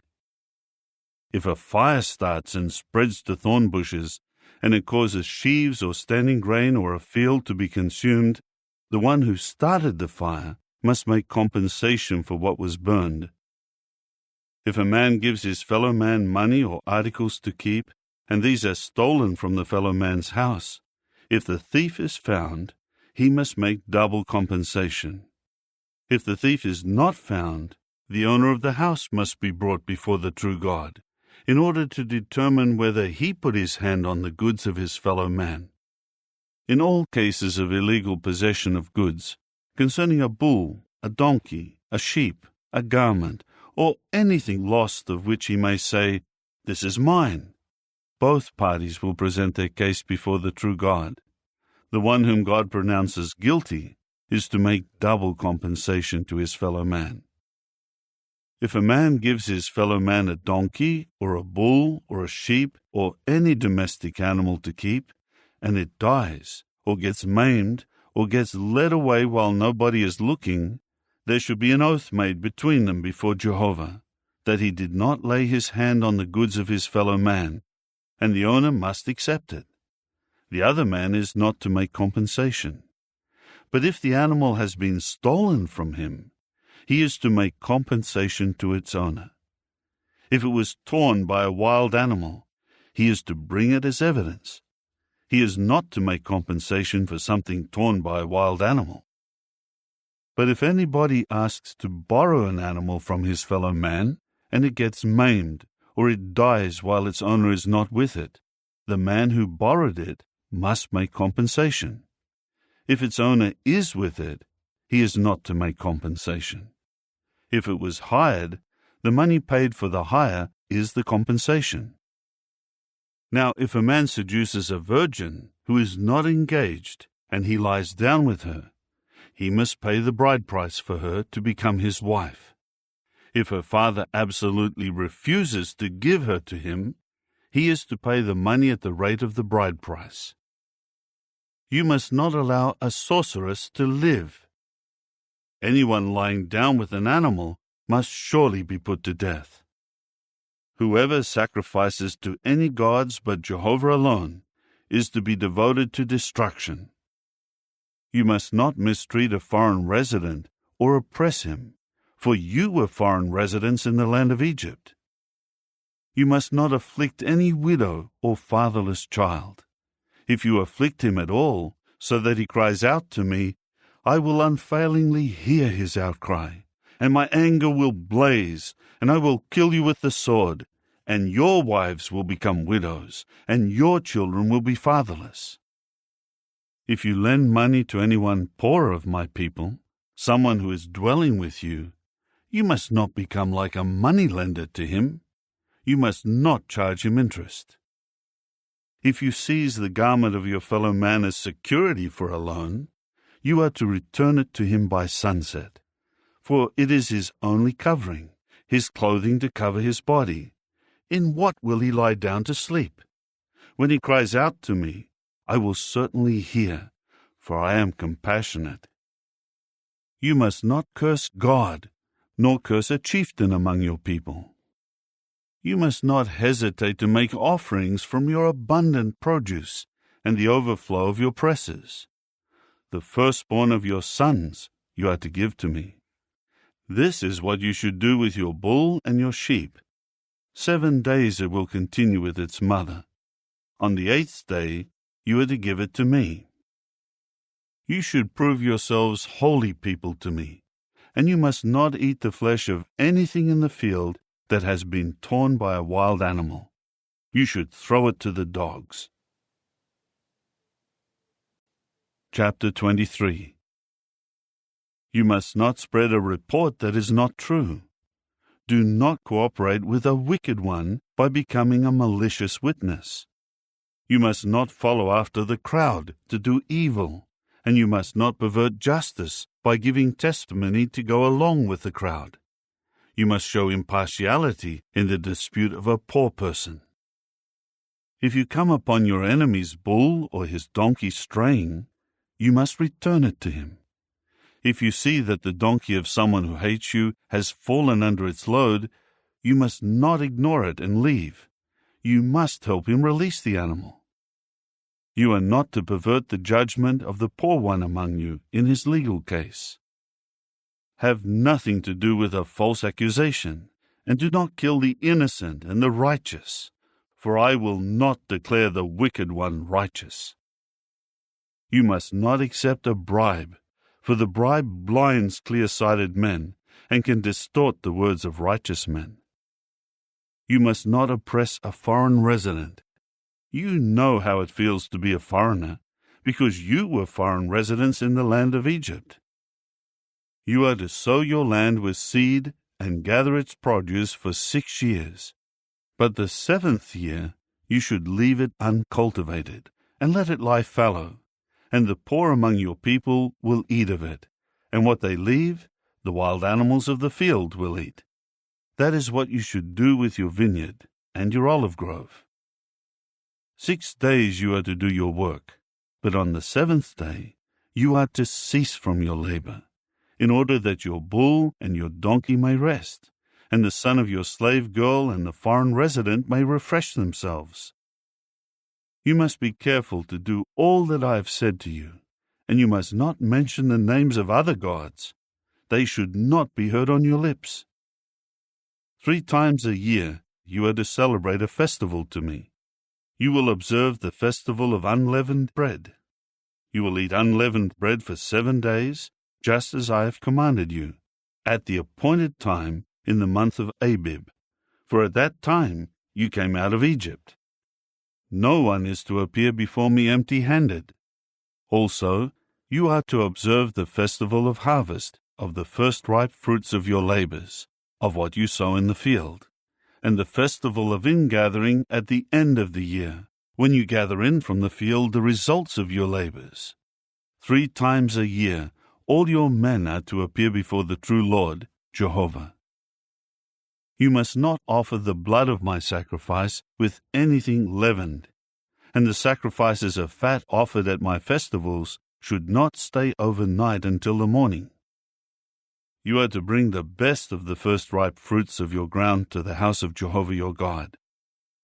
You must not boil a young goat in its mother's milk.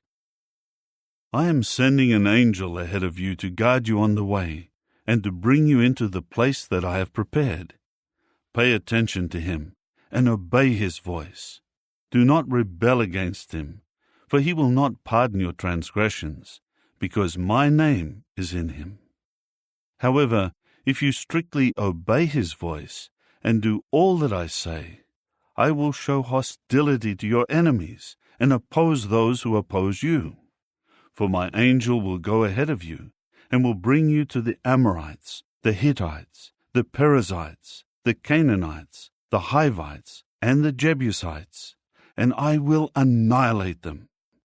You must not bow down to their gods, or be persuaded to serve them, and you must not imitate their practices.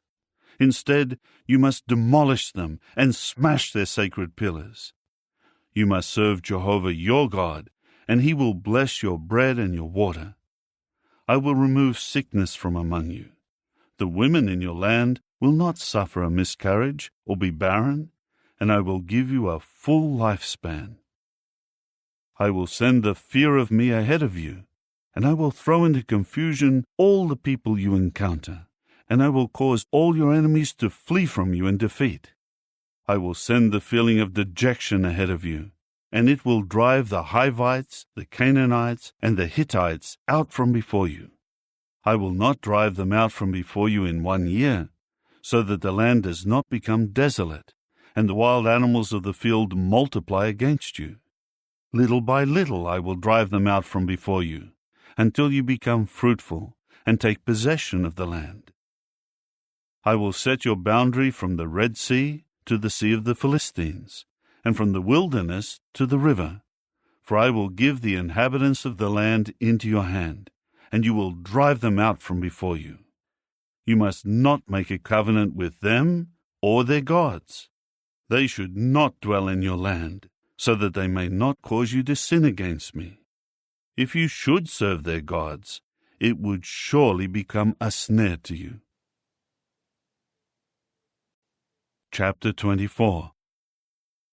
Then he said to Moses, Go up to Jehovah, you and Aaron, Nadab and Abihu, and 70 of the elders of Israel, and bow down from a distance. Moses should approach Jehovah by himself, but the others should not approach, and the people should not go up with him. Then Moses came and related to the people all the words of Jehovah, and all the judicial decisions, and all the people answered with one voice, All the words that Jehovah has spoken, we are willing to do. So Moses wrote down all the words of Jehovah. Then he got up early in the morning and built at the foot of the mountain an altar and 12 pillars corresponding to the 12 tribes of Israel. After that, he sent young Israelite men, and they offered up burnt offerings and sacrificed bulls as communion sacrifices to Jehovah. Then Moses took half of the blood and put it in bowls, and half of the blood he sprinkled on the altar. Then he took the book of the covenant and read it aloud to the people. And they said, All that Jehovah has spoken we are willing to do, and we will be obedient.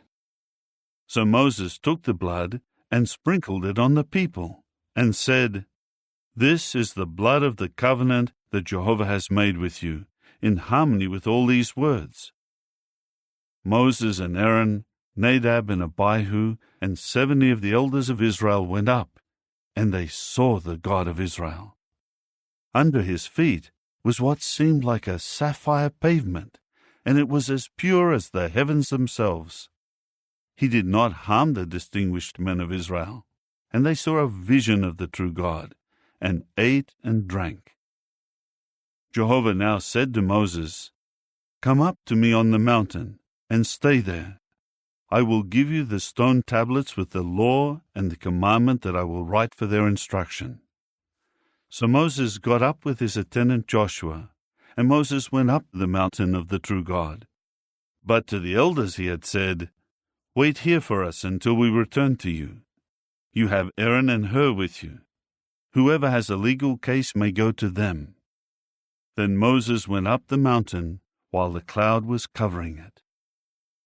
Jehovah's glory remained on Mount Sinai, and the cloud covered it for 6 days. On the 7th day, he called to Moses from the midst of the cloud. To the Israelites who were watching, the appearance of Jehovah's glory was like a consuming fire on the mountain top. Moses then entered into the cloud and went up the mountain. And Moses stayed on the mountain 40 days and 40 nights. Chapter 25. Jehovah then said to Moses, Tell the people of Israel to take up a contribution for me. From every person whose heart moves him, you are to take up my contribution. This is the contribution that you are to accept from them: gold, silver, copper, blue thread, purple wool, scarlet material, fine linen, goat hair, ram skins dyed red, seal skins, acacia wood, oil for the lamps, balsam for the anointing oil and for the perfumed incense, and onyx stones and other stones to be set in the ephod and the breastpiece. They are to make a sanctuary for me, and I will reside among them. You are to make it, the tabernacle and all its furnishings, following exactly the pattern that I am showing you. They are to make an ark of acacia wood, 2.5 cubits long, and 1.5 cubits wide, and 1.5 cubits high. Then you will overlay it with pure gold. Inside and outside you are to overlay it, and you will make a border of gold all around it. And you will cast 4 rings of gold for it, and attach them above its 4 feet, with 2 rings on one side and 2 rings on the other side. And you will make poles of acacia wood, and overlay them with gold. You will put the poles through the rings on the sides of the ark in order to carry the ark with them. The poles will stay in the rings of the ark.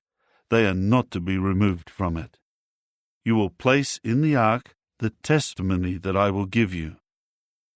You will make a cover of pure gold, 2.5 cubits long and 1.5 cubits wide. You are to make 2 cherubs of gold. You will make them of hammered work on the 2 ends of the cover. Make the cherubs on the 2 ends, 1 cherub on each end of the cover.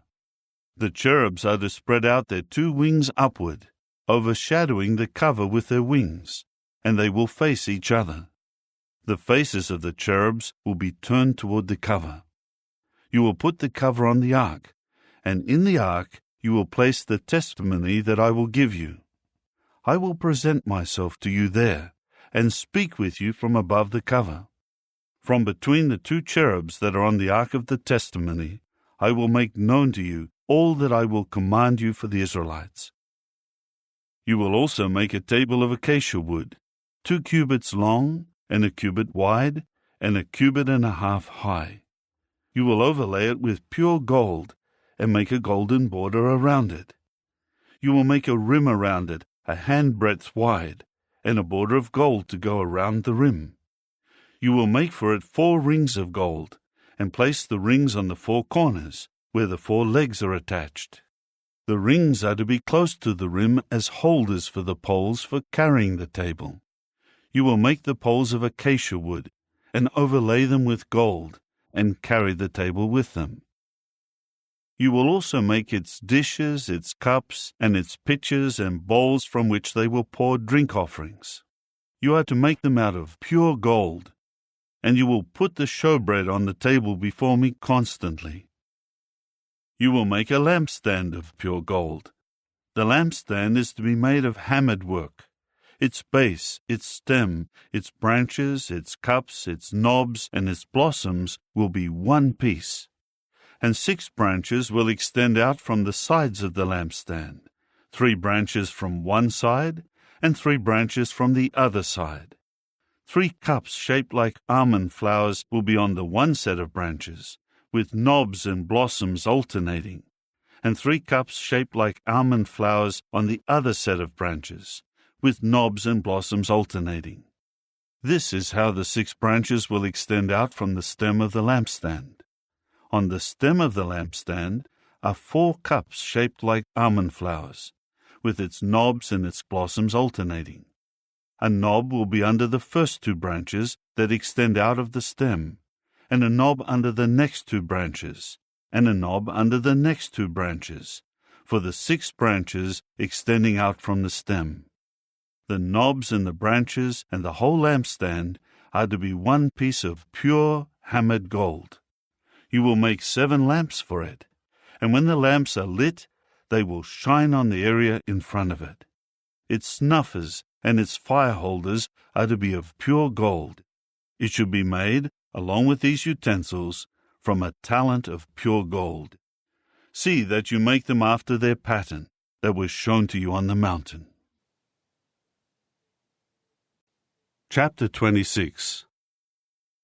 You are to make the tabernacle with 10 tent cloths of fine twisted linen, blue thread, purple wool, and scarlet material. You are to make them with embroidered cherub designs. Each tent cloth will be 28 cubits long and 4 cubits wide. All the tent cloths are to be the same size. 5 tent cloths are to be joined one to another to form a series, and the other 5 tent cloths will be joined in a series. You will make loops of blue thread on the edge of the one tent cloth at the end of the series, and you are to do the same on the outermost edge of the other set, where it will join. You will make 50 loops on the one tent cloth, and 50 loops on the edge of the other tent cloth, so that they will be opposite each other where they join. You are to make 50 gold clasps, and join the tent cloths together with the clasps, and the tabernacle will form one unit. You will also make cloths of goat hair for the tent over the tabernacle. You will make 11 tent cloths. Each tent cloth will be 30 cubits long and 4 cubits wide. All 11 tent cloths are to be the same size. You are to join 5 of the tent cloths together, and join the other 6 tent cloths together. And you are to fold over the 6th tent cloth at the front of the tent. And you are to make 50 loops on the edge of the one tent cloth, the outermost one in the series, and 50 loops on the edge of the tent cloth at the other place where they join. You are to make 50 copper clasps, and put the clasps in the loops and join the tent together, and it will become one unit. The remaining part of the tent cloths will serve as an overhanging. Half of the tent cloth that remains will hang over the back of the tabernacle. The remaining length of the cloths of the tent will serve as an overhanging for the tabernacle, by 1 cubit on each side, in order to cover it. You will also make a covering for the tent of ram skins dyed red, and over that a covering of seal skins.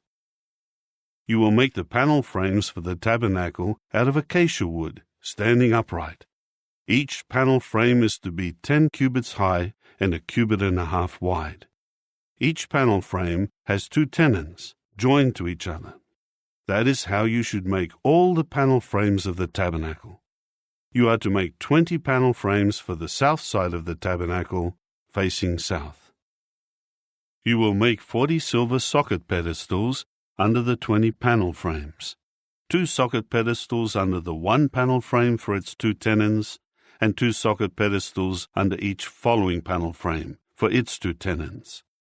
For the other side of the tabernacle, the northern side, make 20 panel frames and their 40 silver socket pedestals, 2 socket pedestals under one panel frame, and 2 socket pedestals under each following panel frame.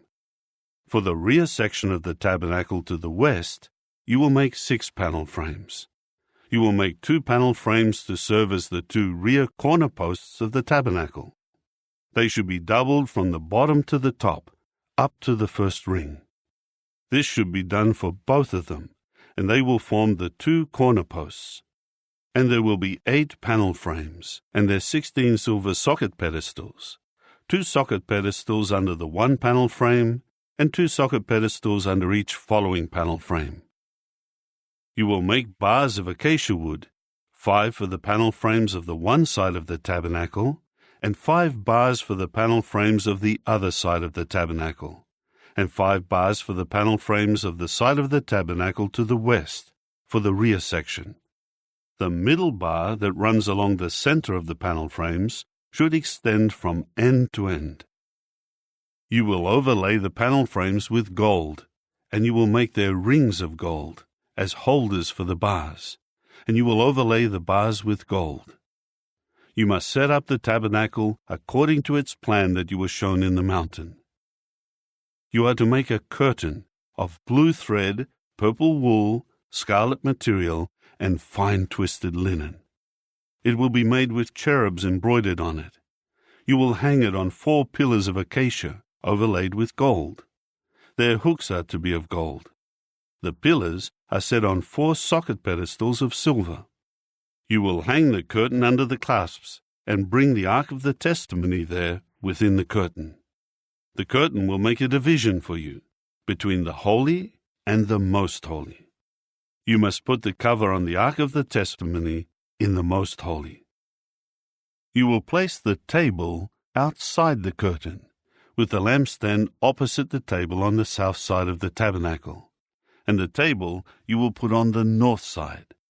You will make a screen for the entrance of the tent out of blue thread, purple wool, scarlet material, and fine twisted linen woven together. You will make 5 pillars of acacia for the screen, and overlay them with gold. Their hooks are to be of gold, and you will cast 5 socket pedestals of copper for them. Chapter 27. You will make the altar of acacia wood. It will be 5 cubits long and 5 cubits wide. The altar should be square and 3 cubits high. You will make horns on its 4 corners, The horns will be part of the altar, and you will overlay the altar with copper. You will make buckets for clearing away its ashes, along with shovels, bowls, forks, and fire holders, and you will make all its utensils of copper. You will make a grating for the altar, a network of copper, and on the network 4 rings of copper at its 4 corners. You will set it down below the rim of the altar, and the network will extend partway down into the altar. You will make poles of acacia wood for the altar, and overlay them with copper. The poles will be inserted into the rings, so that the poles are on the 2 sides of the altar when it is carried. You will make the altar in the form of a hollow chest of planks. It should be made just as he showed you on the mountain. You will make the courtyard of the tabernacle. For the south side, facing south, the courtyard will have hanging curtains of fine twisted linen, 100 cubits long for the one side. It will have 20 pillars, with 20 copper socket pedestals. The hooks of the pillars and their connectors are of silver. The hanging curtains for the north side will also be 100 cubits long, along with its 20 pillars and their 20 copper socket pedestals, with silver hooks and connectors for the pillars. There are to be hanging curtains on the west side for 50 cubits, across the width of the courtyard, with 10 pillars and 10 socket pedestals. The width of the courtyard on the east side toward the sunrise is 50 cubits. There will be 15 cubits of hanging curtains on the one side, with 3 pillars and 3 socket pedestals. And for the other side, there will be 15 cubits of hanging curtains, with 3 pillars and 3 socket pedestals. The entrance of the courtyard should have a screen 20 cubits long, made of blue thread, purple wool, scarlet material, and fine twisted linen woven together, with 4 pillars and their 4 socket pedestals. All the pillars surrounding the courtyard will have silver fasteners and silver hooks, but their socket pedestals will be of copper. The courtyard is to be 100 cubits long, 50 cubits wide, and 5 cubits high, made from fine twisted linen, and it should have copper socket pedestals. All the utensils and the items used in the service of the tabernacle, as well as its tent pins and all the pins of the courtyard, are to be of copper. You are to command the Israelites to bring you pure beaten olive oil for the lighting, in order to keep the lamps burning constantly. In the tent of meeting, outside the curtain that is near the testimony, Aaron and his sons will arrange to keep the lamps lit from evening until morning before Jehovah. It is a lasting statute for all their generations to be carried out by the Israelites. Chapter 28. You are to summon from the Israelites your brother Aaron, along with his sons, so that he may serve as priest to me. Aaron, along with Nadab and Abihu, Eleazar and Ithamar, the sons of Aaron. You are to make holy garments for Aaron your brother, for glory and beauty. You are to speak to all those who are skillful, those whom I have filled with the spirit of wisdom, and they will make Aaron's garments for his sanctification, so that he may serve as priest to me. These are the garments that they will make: a breastpiece, an ephod, a sleeveless coat, a checkered robe, a turban, and a sash. They will make these holy garments for your brother Aaron and his sons, so that he may serve as priest to me. The skilled workers will use the gold, the blue thread, the purple wool, the scarlet material, and the fine linen. They are to make the ephod of gold, blue thread, purple wool, scarlet material, and fine twisted linen, and it should be embroidered. It is to have 2 shoulder pieces that are joined at the 2 top edges. The woven belt, which is attached to the ephod for tying it securely in position, should be of the same materials: gold, blue thread, purple wool, scarlet material, and fine twisted linen. You are to take 2 onyx stones and engrave on them the names of the sons of Israel, 6 names on the one stone, and the 6 remaining names on the other stone, in the order of their births. A stone engraver will engrave the names of the sons of Israel on the 2 stones, as he would engrave a seal. Then you are to have them mounted in gold settings. You are to put the 2 stones on the shoulder pieces of the ephod, as memorial stones for the sons of Israel, and Aaron must carry their names before Jehovah on his 2 shoulder pieces as a memorial. You are to make settings of gold, and 2 chains of pure gold, twisted like a cord, and you must attach the corded chains to the settings. You are to have an embroiderer make the breastpiece of judgment. It should be made like the ephod, out of gold, blue thread, purple wool, scarlet material, and fine twisted linen. It should be square when doubled, a span long and a span wide. You should set in it mounted stones, 4 rows of stones. The first row is ruby, topaz, and emerald. The second row is turquoise, sapphire, and jasper. The third row is leshem stone, agate, and amethyst. The fourth row is chrysolite, onyx, and jade. They should be mounted in settings of gold. The stones will correspond to the names of the 12 sons of Israel. Each one should be engraved like a seal, each name representing one of the 12 tribes.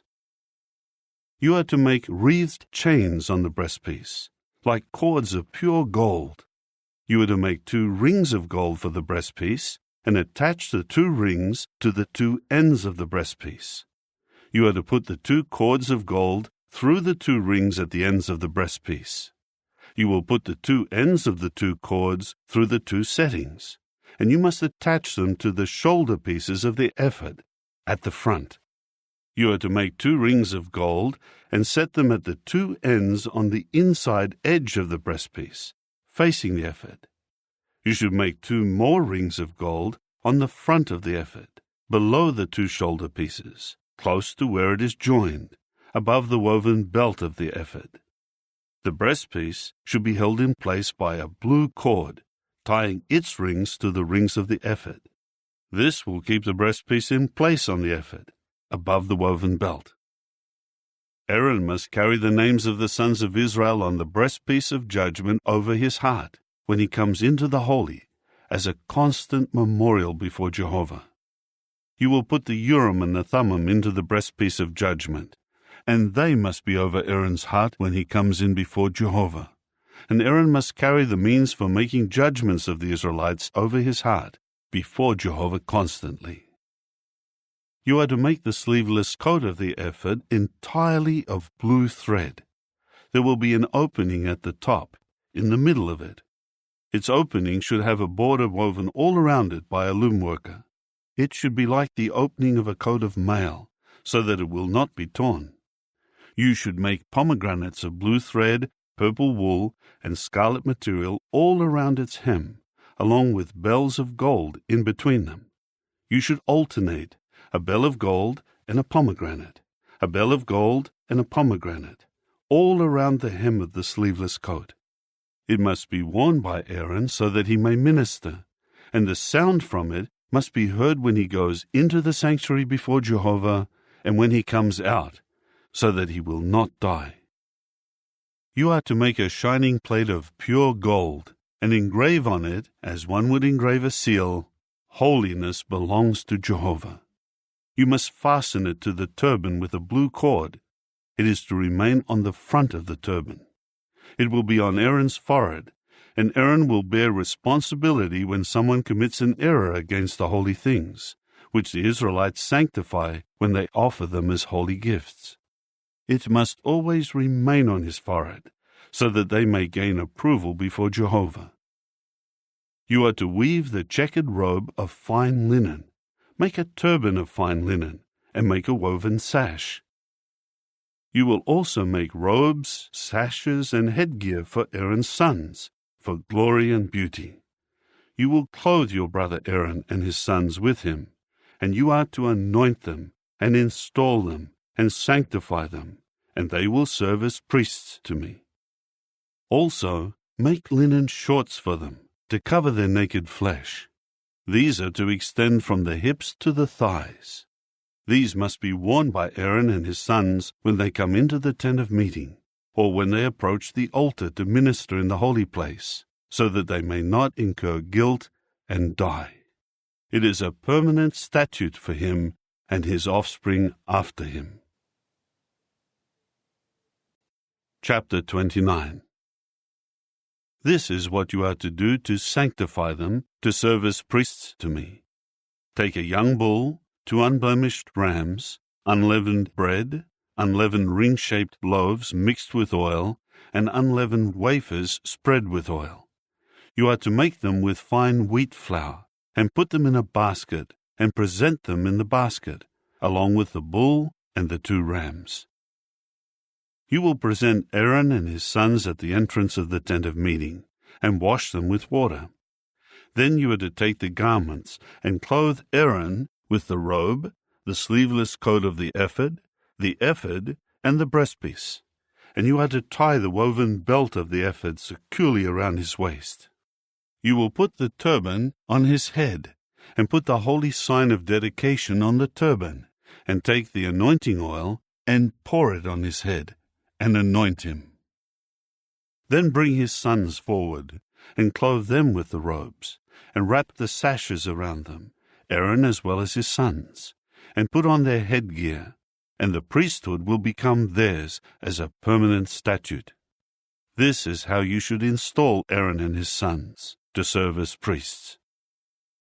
You are now to present the bull before the tent of meeting, and Aaron and his sons will lay their hands on the bull's head. Slaughter the bull before Jehovah at the entrance of the tent of meeting. Take some of the bull's blood on your finger and put it on the horns of the altar, and pour out all the rest of the blood at the base of the altar. Then take all the fat that covers the intestines, the appendage on the liver, and the 2 kidneys and the fat that is on them, and burn them, so that they smoke on the altar. But the bull's flesh and its skin and its dung you will burn with fire outside the camp. It is a sin offering. Then take the 1 ram, and Aaron and his sons are to lay their hands on the ram's head. Slaughter the ram, and take its blood and sprinkle it on all sides of the altar. Cut the ram into its pieces, and wash its intestines and its shanks, and arrange the pieces together with its head. You must burn the entire ram, making it smoke on the altar. It is a burnt offering to Jehovah, a pleasing aroma. It is an offering made by fire to Jehovah. Next, you are to take the other ram, and Aaron and his sons are to lay their hands on the ram's head. Slaughter the ram, and take some of its blood, and put it on Aaron's right earlobe, and on his son's right earlobe, and on the thumb of their right hand, and the big toe of their right foot, and sprinkle the blood on all sides of the altar. Then take some of the blood that is on the altar, and some of the anointing oil, and spatter it on Aaron and his garments, and on his sons and his sons' garments, so that he and his garments, and his sons and their garments may be holy. Then take from the ram the fat tail, the fat that covers the intestines, the appendage of the liver, the 2 kidneys and the fat that is on them, and the right leg, for it is a ram of installation.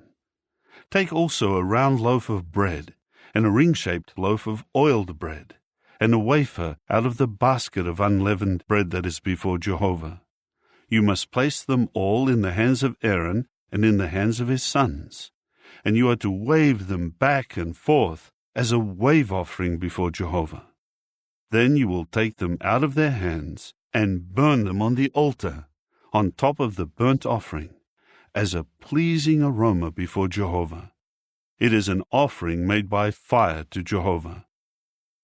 Then take the breast of the ram of installation, which is offered in behalf of Aaron, and wave it back and forth as a wave offering before Jehovah, and it will become your portion. You are to sanctify the breast of the wave offering, and the leg of the sacred portion that was waved and that was taken from the ram of installation, from what was offered for Aaron and for his sons. It is to become Aaron's and his sons, by a permanent regulation to be carried out by the Israelites, for it is a sacred portion, and it will become a sacred portion to be given by the Israelites. It is their sacred portion for Jehovah from their communion sacrifices. The holy garments that belong to Aaron will be used by his sons after him when they are anointed and installed as priests. The priest from among his sons who succeeds him and who comes into the tent of meeting to minister in the holy place will wear them for 7 days. You will take the ram of installation and boil its flesh in a holy place. Aaron and his sons will eat the flesh of the ram and the bread that is in the basket at the entrance of the tent of meeting. They are to eat the things with which atonement was made to install them as priests and to sanctify them. But an unauthorized person may not eat them, for they are something holy. If any of the flesh of the installation sacrifice and of the bread is left over until the morning, then you must burn what is left with fire. It must not be eaten, for it is something holy. You are to do this way to Aaron and his sons, according to all that I have commanded you. You will take 7 days to install them as priests. You will offer the bull of the sin offering daily for an atonement, and you are to purify the altar from sin by making atonement for it, and you must anoint it to sanctify it. You will take 7 days to make atonement for the altar, and you must sanctify it so that it may become a most holy altar. Anyone who touches the altar is to be holy. This is what you will offer on the altar: 2 one-year-old rams each day continually. Offer the 1 young ram in the morning and the other ram at twilight. 1/10 part of an ephah measure of fine flour mixed with 1/4 of a hin of beaten oil and a drink offering of 1/4 of a hin of wine will go for the first young ram. You will offer the second young ram at twilight, along with the same grain and drink offerings as in the morning. You will render it as a pleasing aroma, an offering made by fire to Jehovah. It is to be a regular burnt offering throughout your generations at the entrance of the tent of meeting before Jehovah, where I will present myself to you, to speak to you there. I will present myself there to the Israelites, and it will be sanctified by my glory. I will sanctify the tent of meeting and the altar, and I will sanctify Aaron and his sons, so that they may serve as priests to me. I will reside among the people of Israel, and I will be their God. And they will certainly know that I am Jehovah their God, who brought them out of the land of Egypt, so that I may reside among them. I am Jehovah their God. Chapter 30. You are to make an altar as a place for burning incense. You will make it of acacia wood. It should be square, 1 cubit long, 1 cubit wide, and 2 cubits high. Its horns will be one piece with it.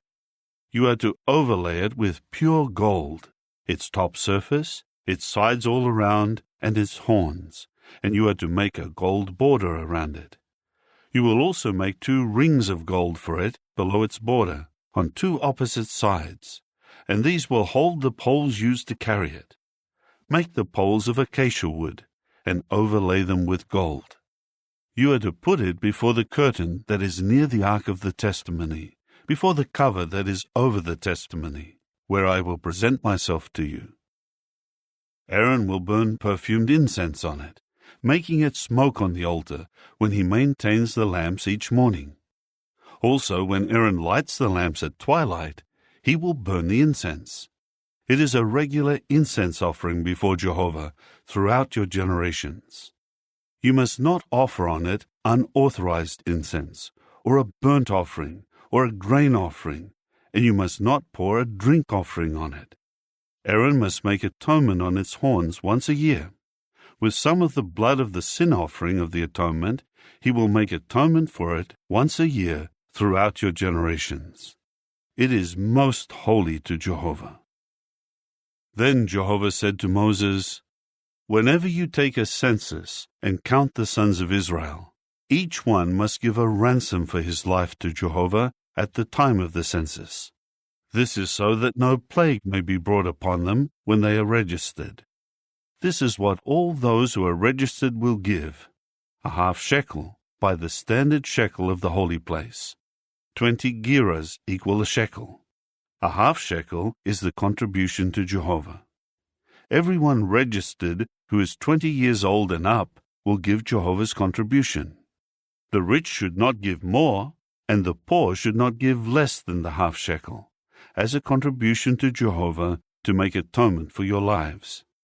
You are to take the silver money of the atonement from the Israelites and give it in behalf of the service of the tent of meeting, that it may serve as a remembrance before Jehovah for the Israelites, to make atonement for your lives. Jehovah spoke further to Moses, saying, Make a copper basin and its stand for washing. Then place it between the tent of meeting and the altar, and put water into it. Aaron and his sons will wash their hands and their feet there. When they go into the tent of meeting, or when they approach the altar to minister and to make offerings of fire and smoke to Jehovah, they will wash with water, so that they do not die. They must wash their hands and their feet, so that they may not die, and it must serve as a permanent regulation for them, for him and his offspring throughout their generations. Jehovah continued to speak to Moses, Next, take the choicest perfumes, 500 units of solidified myrrh, and half that amount, 250 units, of sweet cinnamon, 250 units of sweet calamus, and 500 units of cassia, measured by the standard shekel of the holy place, along with a hin of olive oil. Then make out of it a holy anointing oil. It should be skillfully blended together. It is to be a holy anointing oil. You are to anoint the tent of meeting and the ark of the testimony with it, as well as the table and all its utensils, the lampstand and its utensils, the altar of incense, the altar of burnt offering and all its utensils, and the basin and its stand. You must sanctify them, that they may become most holy. Anyone touching them is to be holy. And you will anoint Aaron and his sons, and sanctify them to serve as priests to me. You will speak to the Israelites, saying, This is to continue as a holy anointing oil to me during your generations.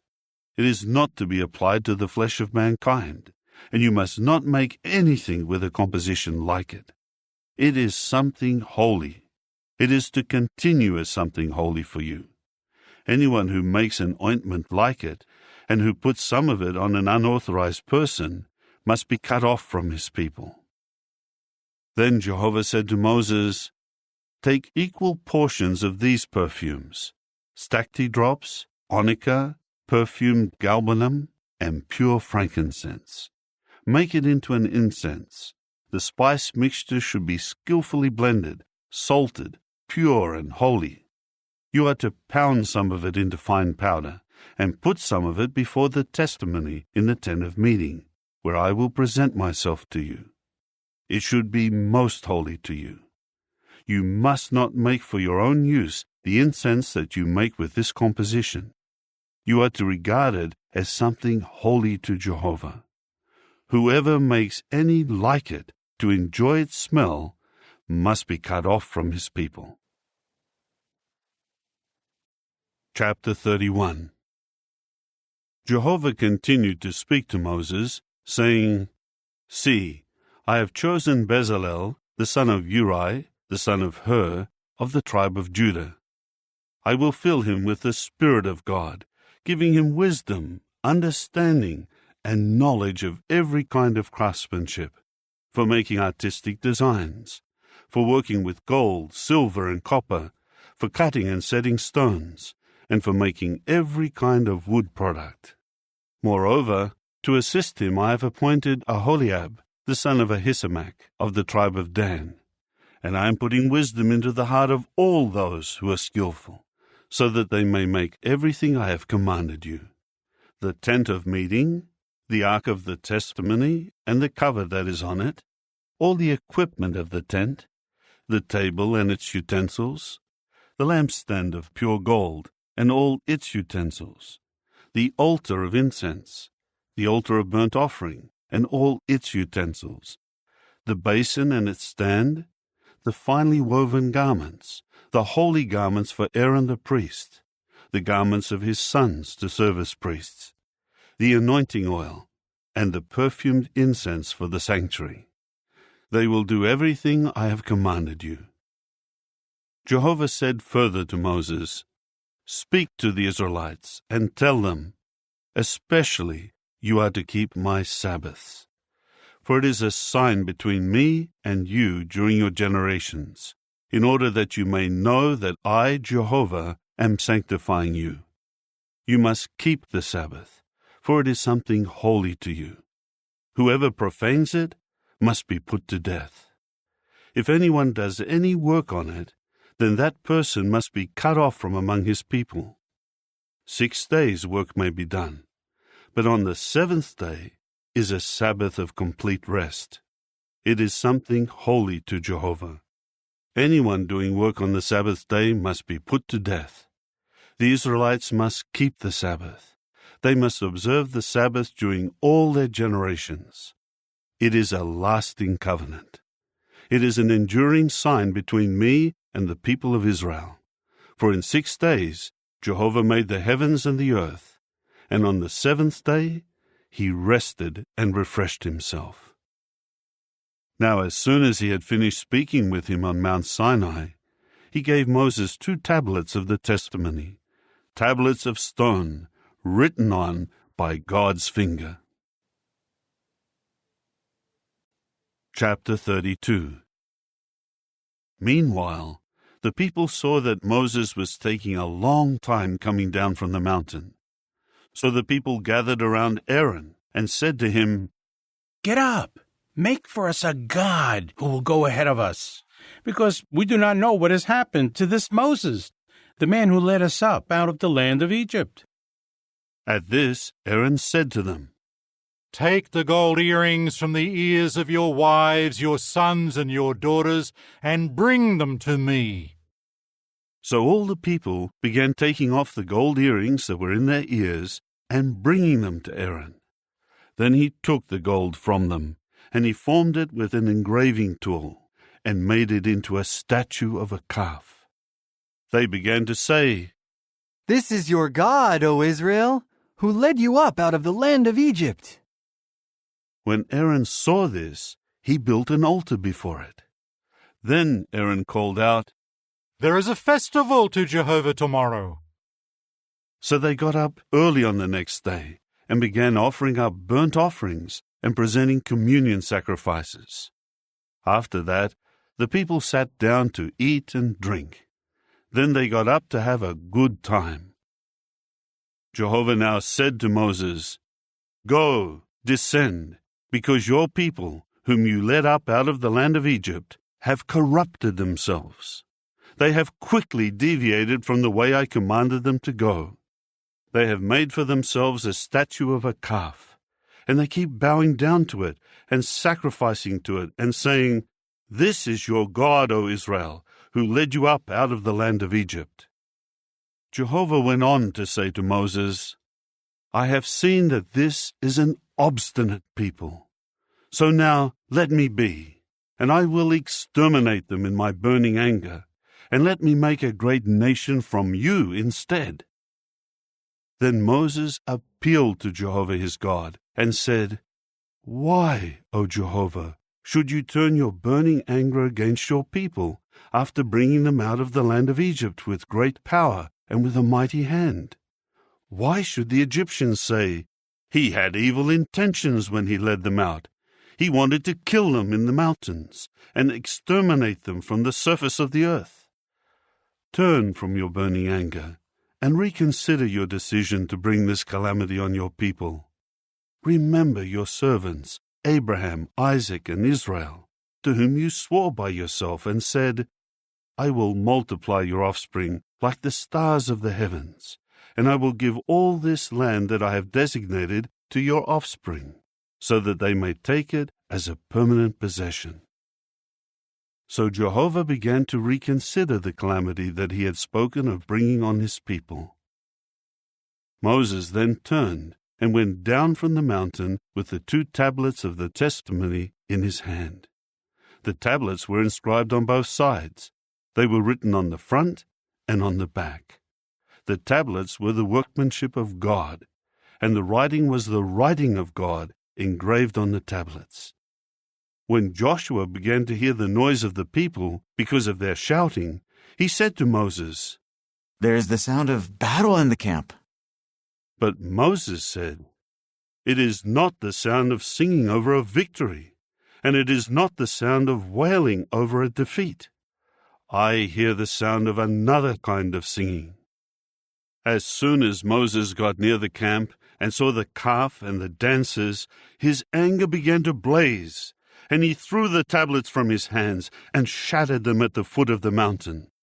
He took the calf that they had made, and he burned it with fire and crushed it into powder. Then he scattered it on the water and made the Israelites drink it.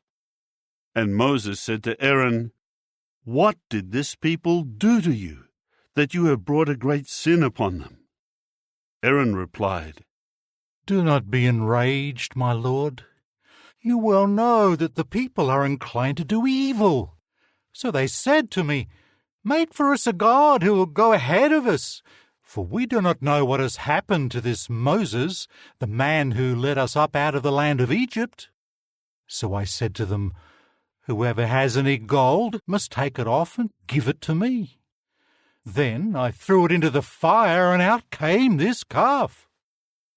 Moses saw that the people were unrestrained, for Aaron had let them go unrestrained, so that they were a disgrace before their opposers.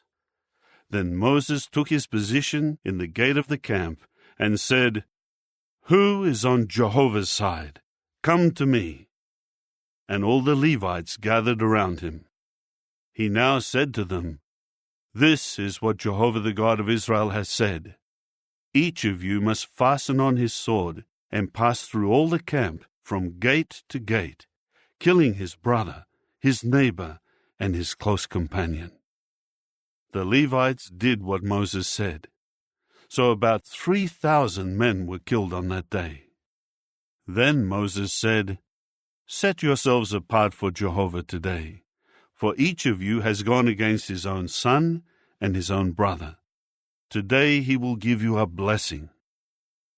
On the very next day, Moses said to the people, "You committed a very great sin, and now I will go up to Jehovah to see if I can make amends for your sin." So Moses returned to Jehovah and said, "What a great sin this people has committed! They made themselves a god of gold. But now, if you are willing, pardon their sin. If not, please wipe me out from your book that you have written." However, Jehovah said to Moses, "Whoever has sinned against me, I will wipe him out of my book. Go now, lead the people to the place about which I have spoken to you. Look, my angel will go ahead of you, and on the day when I make an accounting, I will bring punishment on them for their sin." Then Jehovah began plaguing the people because they had made the calf, the one that Aaron had made. Chapter 33. Jehovah said further to Moses, "Go on your way from here with the people whom you led up out of the land of Egypt.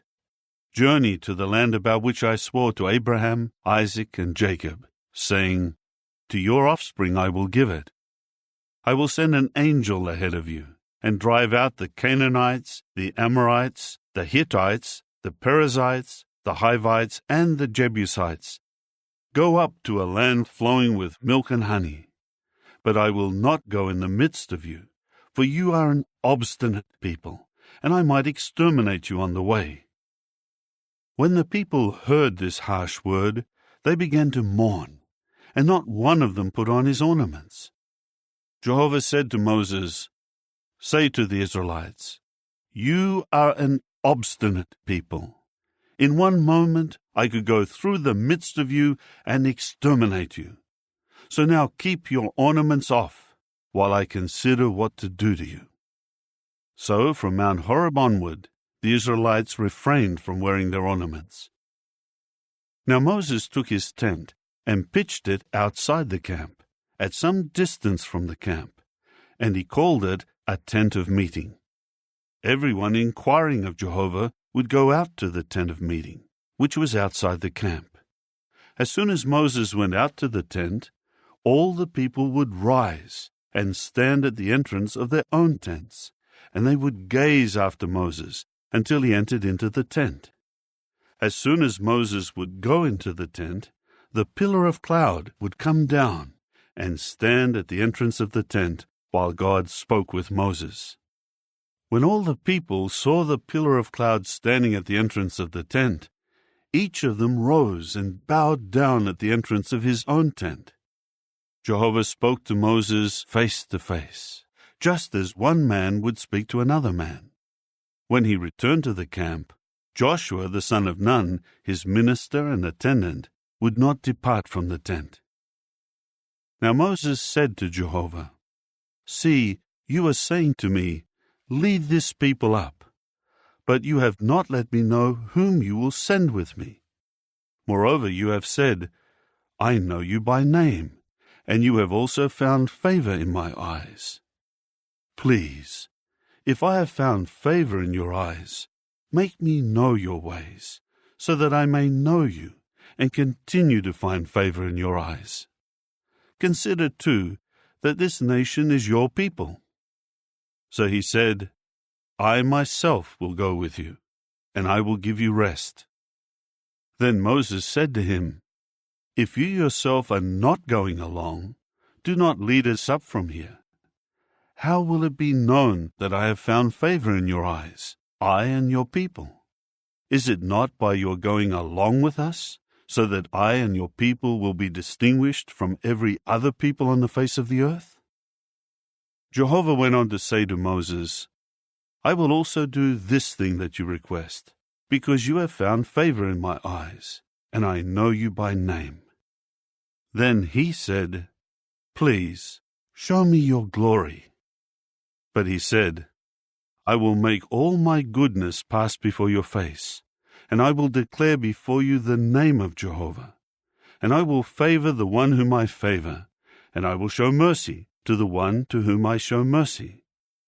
But he added, "You cannot see my face, for no man can see me and live." Jehovah said further, "Here is a place near me. Station yourself on the rock. When my glory is passing by, I will place you in a crevice of the rock, and I will shield you with my hand until I have passed by. After that, I will take my hand away, and you will see my back, but my face may not be seen." Chapter 34. Then Jehovah said to Moses, "Carve out for yourself 2 tablets of stone like the first ones, and I will write on the tablets the words that appeared on the first tablets, which you shattered. Get ready for the morning, as you will go up in the morning to Mount Sinai, and station yourself before me there on the top of the mountain. But nobody may go up with you, and nobody else should be seen anywhere on the mountain. Not even the flocks or herds should graze in front of that mountain." So Moses carved out 2 tablets of stone like the first ones, and got up early in the morning and went up Mount Sinai, just as Jehovah had commanded him. And he took the 2 tablets of stone in his hand. Then Jehovah came down in the cloud and stationed himself with him there, and declared the name of Jehovah. Jehovah was passing before him and declaring, "Jehovah, Jehovah, a God merciful and compassionate, slow to anger, and abundant in loyal love and truth, showing loyal love to thousands, pardoning error and transgression and sin. But he will by no means leave the guilty unpunished, bringing punishment for the error of fathers upon sons and upon grandsons, upon the 3rd generation and upon the 4th generation. Moses hurried to bow low to the earth and prostrate himself. Then he said, "If now I have found favor in your eyes, O Jehovah, then please, Jehovah, go along with us in our midst, although we are an obstinate people, and forgive our error and our sin, and take us as your own possession." In turn he said, "Here I am making a covenant. Before all your people I will do wonderful things that have never been done in all the earth or among all the nations, and all the people among whom you live will see the work of Jehovah, for it is an awe-inspiring thing that I am doing with you. Pay attention to what I am commanding you today. Here I am driving out from before you the Amorites, the Canaanites, the Hittites, the Perizzites, the Hivites, and the Jebusites. Be careful that you do not make a covenant with the inhabitants of the land to which you are going, or it may prove to be a snare among you. But you are to pull down their altars, you are to shatter their sacred pillars, and their sacred poles you are to cut down. You must not bow down to another god, for Jehovah is known for requiring exclusive devotion. Yes, he is a God who requires exclusive devotion. Be careful not to make a covenant with the inhabitants of the land, because when they prostitute themselves to their gods and sacrifice to their gods, someone will invite you, and you will eat from his sacrifice. Then you will surely take some of their daughters for your sons, and their daughters will prostitute themselves to their gods, and cause your sons to prostitute themselves to their gods. You must not make gods of cast metal. You are to observe the festival of unleavened bread. You will eat unleavened bread just as I have commanded you. Do this for 7 days at the appointed time in the month of Abib, because it was in the month of Abib that you came out of Egypt. Every firstborn male is mine, including all your livestock, whether the first male bull or sheep. The firstling of a donkey you are to redeem with a sheep. But if you do not redeem it, then you must break its neck. You are to redeem every firstborn of your sons. No one may appear before me empty-handed. 6 days you are to work, but on the 7th day you will rest. Even during plowing time and in harvest you will rest. And you will celebrate your festival of weeks with the first ripe fruits of the wheat harvest, and the festival of ingathering at the turn of the year. 3 times a year all your men are to appear before the true Lord Jehovah, the God of Israel. For I will drive the nations away from before you, and I will enlarge your territory, and nobody will desire your land while you are going up to see the face of Jehovah your God 3 times a year. You must not offer the blood of my sacrifice along with anything leavened. The sacrifice of the festival of the Passover should not be kept overnight until the morning. The best of the first ripe fruits of your soil you are to bring to the house of Jehovah your God. You must not boil a young goat in its mother's milk. Jehovah went on to say to Moses, "You are to write down these words, because in accordance with these words I am making a covenant with you and with Israel." And he remained there with Jehovah 40 days and 40 nights. He ate no bread and drank no water.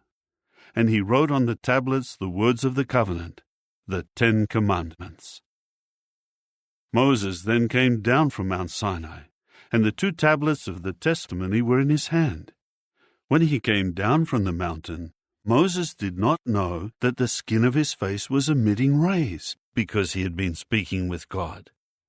When Aaron and all the Israelites saw Moses, they noticed that the skin of his face emitted rays, and they were afraid to go near him. But Moses called to them. So Aaron and all the chieftains of the assembly came to him, and Moses spoke with them. After that, all the Israelites came near to him, and he gave them all the commands that Jehovah had given him on Mount Sinai. When Moses would finish speaking with them, he would put a veil over his face. But when Moses would go in before Jehovah to speak with him, he would take off the veil until he went out. Then he went out and revealed to the Israelites the commands he had received. And the Israelites saw that the skin of Moses' face emitted rays. Then Moses put the veil back over his face until he went in to speak with God. Chapter 35. Moses later gathered the entire assembly of the Israelites together and said to them, "These are the things that Jehovah has commanded to be done. Work may be done for 6 days, but the 7th day will become something holy to you, a Sabbath of complete rest to Jehovah. Anybody doing work on it will be put to death. You must not light a fire in any of your dwelling places on the Sabbath day." Moses then said to the entire assembly of the Israelites, "This is what Jehovah has commanded. Take up a contribution for Jehovah from among yourselves. Let everyone with a willing heart bring a contribution for Jehovah.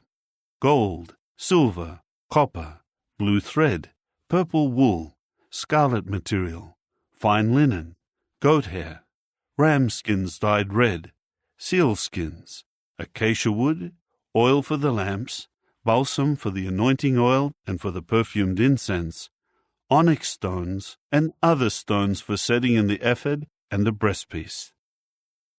Let all who are skilled among you come and make everything that Jehovah has commanded, namely the tabernacle with its tent and its covering, its clasps and its panel frames, its bars, its pillars, and its socket pedestals, the ark and its poles, the cover, and the curtain for the screen, the table and its poles, and all its utensils, and the showbread, the lampstand for light, and its utensils, and its lamps, and the oil for lighting, the altar of incense and its poles, the anointing oil, and the perfumed incense, the screen for the tabernacle's entrance, the altar of burnt offering and its copper grating, its poles, and all its utensils, the basin and its stand, the hanging curtains of the courtyard, its pillars and its socket pedestals, the screen of the entrance to the courtyard, the tent pins of the tabernacle, and the tent pins of the courtyard and their cords, the finely woven garments for ministering in the sanctuary, the holy garments for Aaron the priest, and the garments of his sons for serving as priests. So all the assembly of the Israelites went out from before Moses. Then everyone whose heart impelled him, and everyone whose spirit incited him, came and brought their contribution for Jehovah, to be used for the tent of meeting, for all its service, and for the holy garments. They kept coming, the men along with the women, each with a willing heart, bringing brooches, earrings, rings, and other jewelry, as well as all sorts of articles of gold. They all presented their offerings of gold to Jehovah. And all who had blue thread, purple wool, scarlet material, fine linen, goat hair, ram skins dyed red, and seal skins brought them. All those contributing silver and copper brought Jehovah's contribution, and all who had acacia wood for any part of the work brought it. All the skilled women spun with their hands, and they brought what they had spun, blue thread, purple wool, scarlet material, and fine linen. And all the skilled women whose hearts impelled them spun the goat hair. And the chieftains brought onyx stones and other stones to be set in the ephod and the breastpiece, and the balsam, and the oil for lighting, and for the anointing oil, and for the perfumed incense. All the men and women whose hearts incited them brought something for the work that Jehovah, through Moses, had commanded to be done.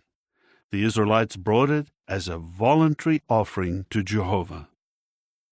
Then Moses said to the Israelites, "See, Jehovah has chosen Bezalel, the son of Uri, the son of Hur of the tribe of Judah. He has filled him with the Spirit of God, giving him wisdom, understanding, and knowledge of every sort of craftsmanship, for making artistic designs, for working with gold, silver, and copper, for cutting and setting stones, and for making all kinds of artistic wood products. And he has put it into his heart to teach, he and Aholiab, the son of Ahisamach of the tribe of Dan. He has filled them with skill to do all the work of a craftsman, an embroiderer, and a weaver using blue thread, purple wool, scarlet material, and fine linen, and of a loom worker. These men will do every sort of work and prepare every sort of design. Chapter 36. Bezalel will work along with Aholiab and every skilled man to whom Jehovah has given wisdom and understanding, so as to know how to do all the work of the holy service, just as Jehovah has commanded. Moses then called Bezalel and Aholiab and every skilled man into whose heart Jehovah had put wisdom, everyone whose heart impelled him to volunteer to do the work. Then they took from Moses all the contribution that the Israelites had brought for the work of the holy service. However, these continued to bring him voluntary offerings, morning after morning. Then after they started the holy work, all the skilled workers were coming, one after another, and they were telling Moses, "The people are bringing much more than what is required for the work that Jehovah has commanded to be done." So Moses commanded that an announcement be made throughout the camp, saying, "Men and women, do not bring any more goods for the holy contribution." With that, the people were restrained from bringing in anything else. The goods were enough for all the work to be done, and more than enough. So all the skilled workers made the tabernacle of 10 tent cloths of fine twisted linen, blue thread, purple wool, and scarlet material. He made them with cherubs embroidered on them. Each tent cloth was 28 cubits long and 4 cubits wide. All the tent cloths were the same size. Then he joined 5 of the tent cloths together, and the other 5 tent cloths he joined together. After that, he made loops of blue thread on the edge of the one tent cloth where it would join. He did the same on the edge of the outermost tent cloth at the corresponding place where it would join. He made 50 loops on the one tent cloth and 50 loops on the other edge of the tent cloth at the place where it would join, so that the loops would be opposite one another. Finally, he made 50 gold clasps and joined the tent cloths together with the clasps, so that the tabernacle became one unit. Then he made tent cloths of goat hair for the tent over the tabernacle. He made 11 tent cloths. Each tent cloth was 30 cubits long and 4 cubits wide. The 11 tent cloths were the same size. Then he joined 5 of the tent cloths together, and he joined the other 6 tent cloths together. Next he made 50 loops along the edge of the outermost tent cloth where it joined, and he made 50 loops along the edge of the other tent cloth that joined with it. And he made 50 copper clasps for joining the tent together to become one unit. He made a covering for the tent out of ram skins dyed red, and a covering out of seal skins to go over that. Then he made out of acacia wood the tabernacle's panel frames, which stood upright. Each panel frame was 10 cubits high and 1.5 cubits wide. Each panel frame had 2 tenons joined to each other. That is how he made all the panel frames of the tabernacle. Thus he made the panel frames for the south side of the tabernacle, 20 panel frames facing south. Then he made 40 socket pedestals of silver to go under the 20 panel frames, 2 socket pedestals beneath one panel frame for its 2 tenons, and 2 socket pedestals under each following panel frame for its 2 tenons. For the other side of the tabernacle, the northern side, he made 20 panel frames and their 40 socket pedestals of silver, 2 socket pedestals beneath the one panel frame, and 2 socket pedestals beneath each of the other panel frames. For the rear section of the tabernacle to the west, he made 6 panel frames. He made 2 panel frames as corner posts of the tabernacle at the 2 rear corners. The posts were doubled from the bottom to the top, up to the first ring. That is what he did with the 2 corner posts. So they amounted to 8 panel frames, along with their 16 socket pedestals of silver, 2 socket pedestals under each panel frame. Then he made bars of acacia wood, 5 bars for the panel frames of the one side of the tabernacle, and 5 bars for the panel frames of the other side of the tabernacle, and 5 for the panel frames of the tabernacle for the rear section to the west. He made the middle bar to extend along the middle of the panel frames, from one end to the other. He overlaid the panel frames with gold, and he made their rings of gold as holders for the bars, and he overlaid the bars with gold. Then he made a curtain of blue thread, purple wool, scarlet material, and fine twisted linen. He made it with cherubs embroidered on it. Then he made for it 4 acacia pillars, and overlaid them with gold, along with hooks of gold, and cast 4 socket pedestals of silver for them. Next he made a screen for the entrance of the tent, out of blue thread, purple wool, scarlet material, and fine twisted linen woven together, as well as its 5 pillars and their hooks. He overlaid their tops and their connectors with gold, but their 5 socket pedestals were of copper. Chapter 37. Bezalel then made the ark of acacia wood. It was 2.5 cubits long, and 1.5 cubits wide, and 1.5 cubits high. He overlaid it with pure gold, inside and outside, and made a border of gold around it. After that, he cast 4 rings of gold for it, for above its 4 feet, with 2 rings on its one side and 2 rings on its other side. He next made poles of acacia wood, and overlaid them with gold.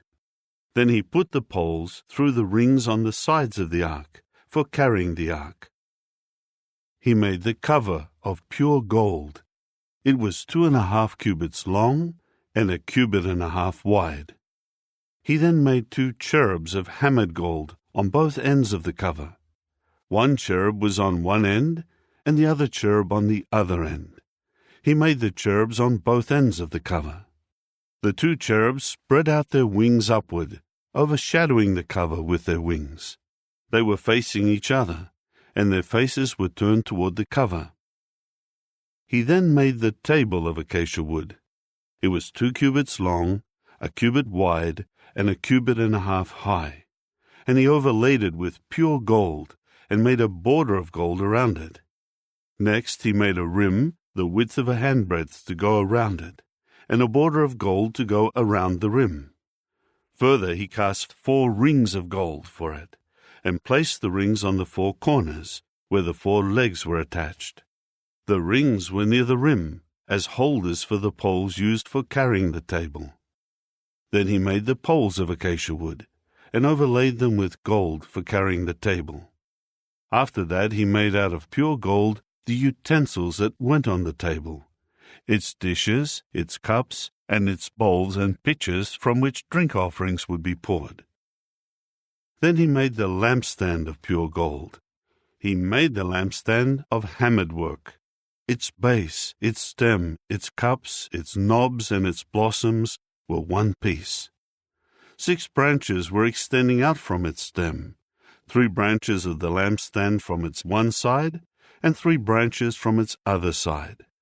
3 cups shaped like almond flowers were on the one set of branches, with knobs and blossoms alternating, and 3 cups shaped like almond flowers were on the other set of branches, with knobs and blossoms alternating. This was done for the 6 branches extending out from the stem of the lampstand. And on the stem of the lampstand were 4 cups, shaped like almond flowers, with knobs and blossoms alternating. There was a knob under the first 2 branches that extended out of the stem, and a knob under the next 2 branches, and a knob under the next 2 branches, for the 6 branches extending out from the stem of the lampstand. The knobs and the branches and the whole lampstand were made to be one piece of pure hammered gold. Then he made its 7 lamps, and its snuffers, and its fire holders out of pure gold. He made it, along with all its utensils, from a talent of pure gold. He now made the altar of incense out of acacia wood. It was square, a cubit long, a cubit wide, and 2 cubits high. Its horns were one piece with it.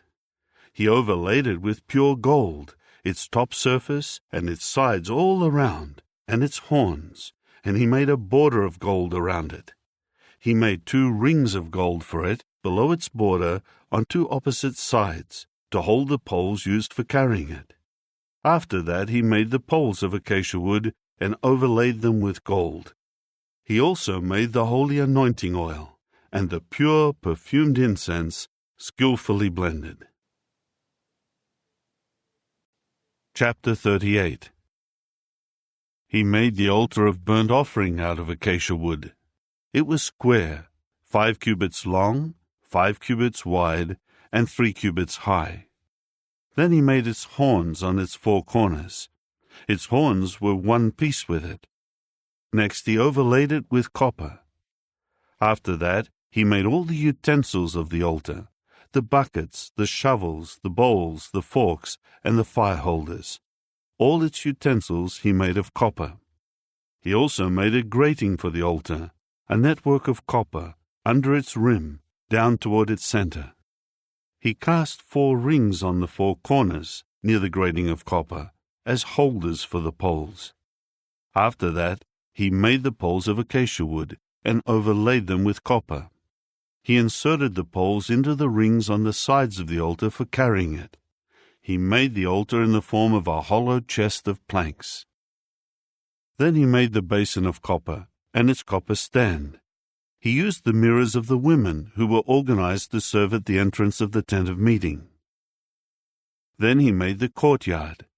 For the south side of the courtyard, facing south, he made the hanging curtains of fine twisted linen, for 100 cubits. There were 20 pillars and 20 socket pedestals of copper, and the hooks of the pillars and their connectors were of silver. Also, for the north side, there were 100 cubits of hanging curtains. Their 20 pillars and their 20 socket pedestals were of copper. The hooks of the pillars and their connectors were of silver.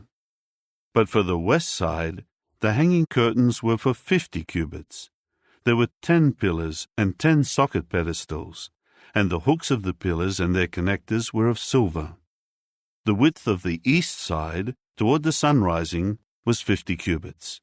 There were 15 cubits of hanging curtains on the one wing, with 3 pillars and 3 socket pedestals. And for the other wing, on the other side of the entrance of the courtyard, there were hanging curtains for 15 cubits, with 3 pillars and 3 socket pedestals. All the hanging curtains around the courtyard were of fine twisted linen. The socket pedestals for the pillars were of copper. The hooks of the pillars and their connectors were of silver. The tops were overlaid with silver, and there were silver fasteners for all the pillars of the courtyard. The screen of the entrance of the courtyard was woven of blue thread, purple wool, scarlet material, and fine twisted linen. It was 20 cubits long and 5 cubits high, the same height as the hanging curtains of the courtyard. Their 4 pillars and their 4 socket pedestals were made of copper. Their hooks and connectors were of silver, and their tops were overlaid with silver. All the tent pins for the tabernacle and around the courtyard were of copper. The following is the inventory of the tabernacle of the testimony, which was inventoried at the command of Moses, as the responsibility of the Levites under the direction of Ithamar, the son of Aaron the priest. Bezalel, the son of Uri, the son of Hur of the tribe of Judah, did all that Jehovah had commanded Moses.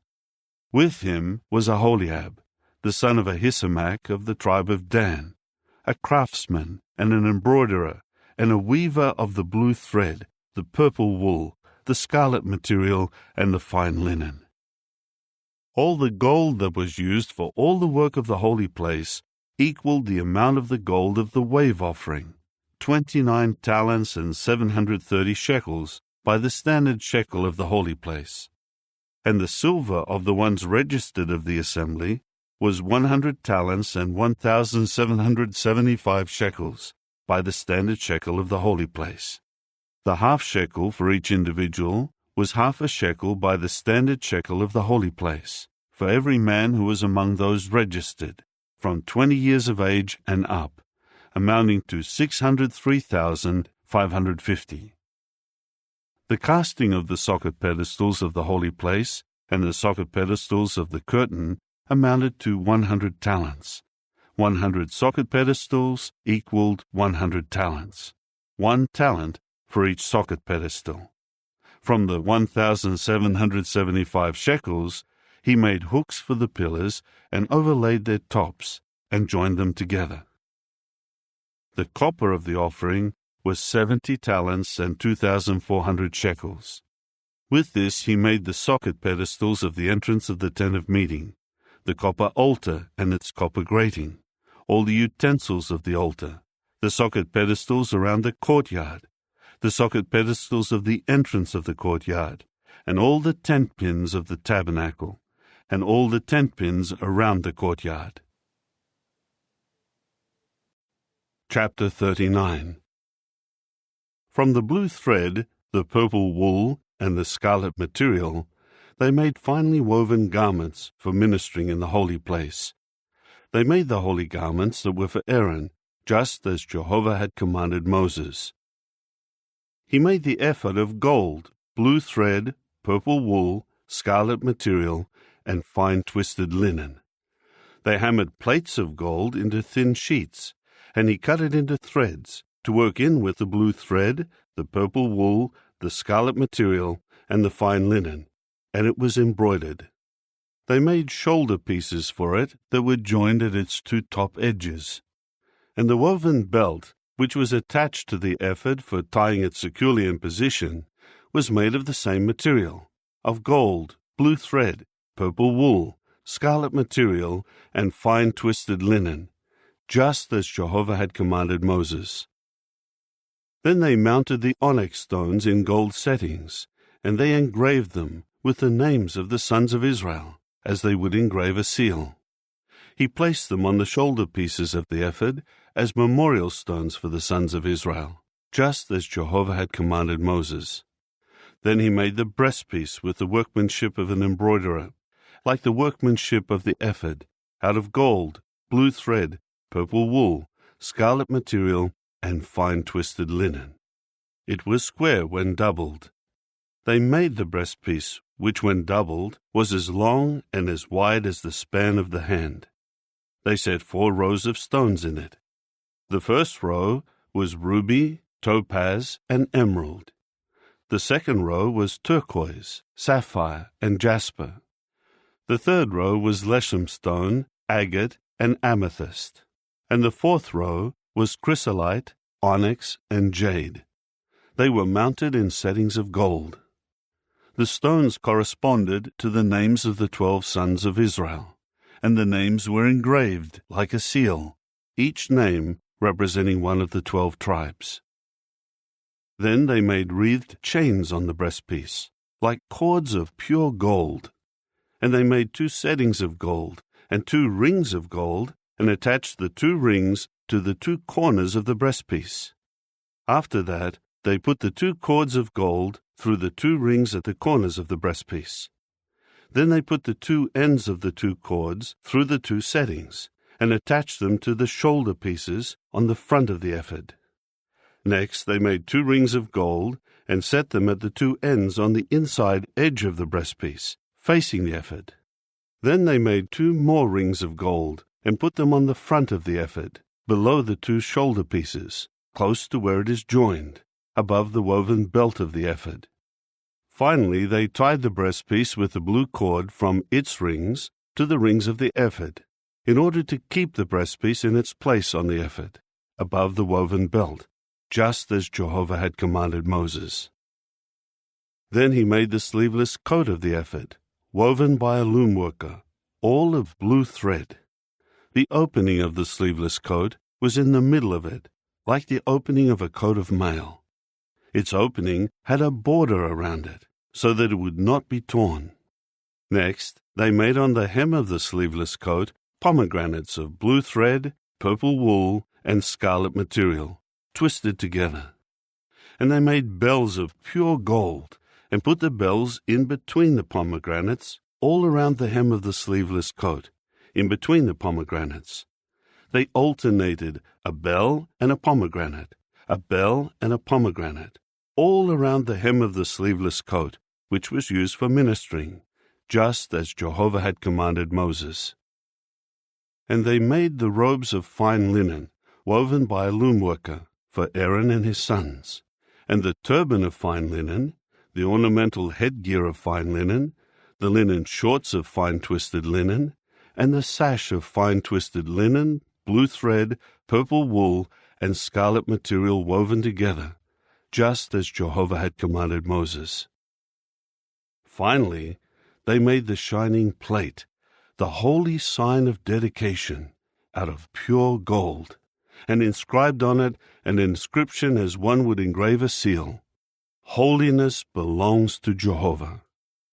They attached to it a cord made from blue thread in order to put it on the turban, just as Jehovah had commanded Moses.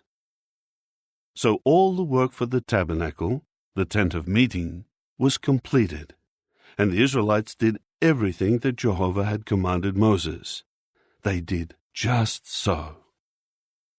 Then they brought the tabernacle to Moses, the tent and all its equipment, its clasps, its panel frames, its bars and its pillars and its socket pedestals, its covering of ram skins dyed red, its covering of seal skins, the curtain for the screen, the ark of the testimony and its poles and the cover, the table, all its utensils and the showbread, the lampstand of pure gold, its lamps, the row of lamps, and all its utensils, and the oil for lighting, the altar of gold, the anointing oil, the perfumed incense, the screen for the entrance of the tent, the altar of copper and its grating of copper, its poles, all its utensils, the basin and its stand, the hanging curtains of the courtyard, its pillars and its socket pedestals, the screen for the entrance of the courtyard,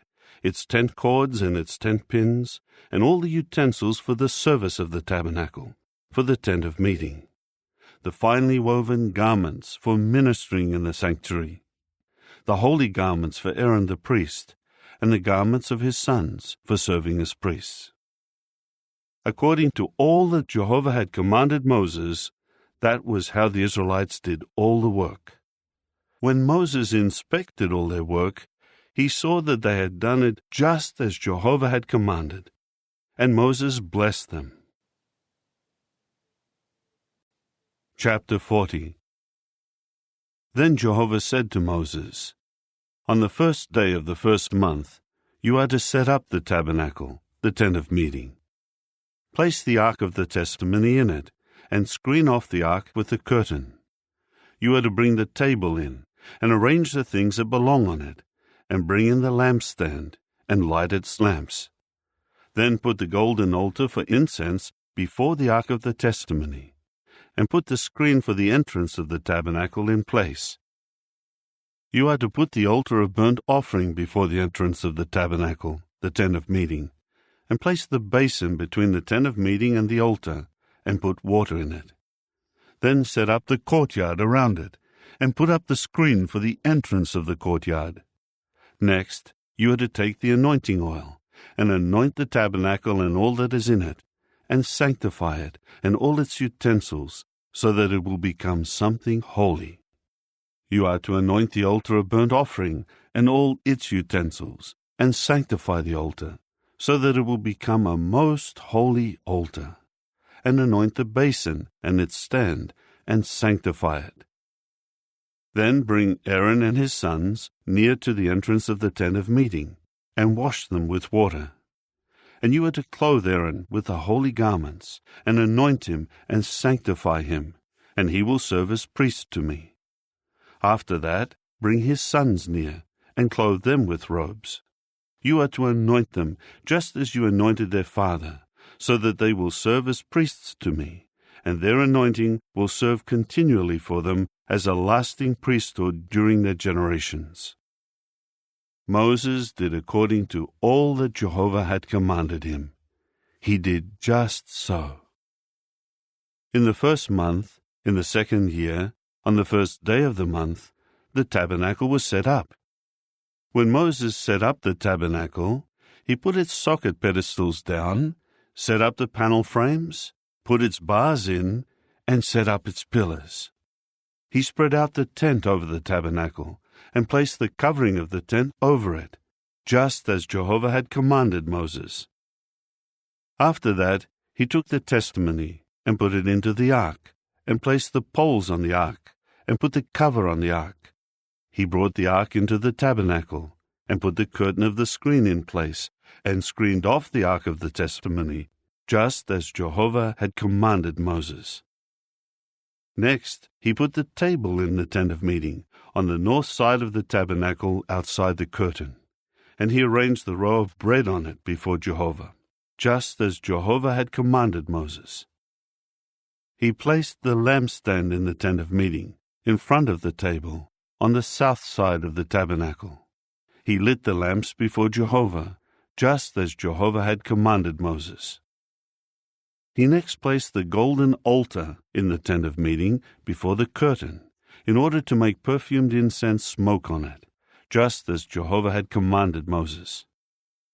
Then he put the screen for the entrance of the tabernacle in place. He placed the altar of burnt offering at the entrance of the tabernacle, the tent of meeting, so that he might offer up the burnt offering and the grain offering on it, just as Jehovah had commanded Moses.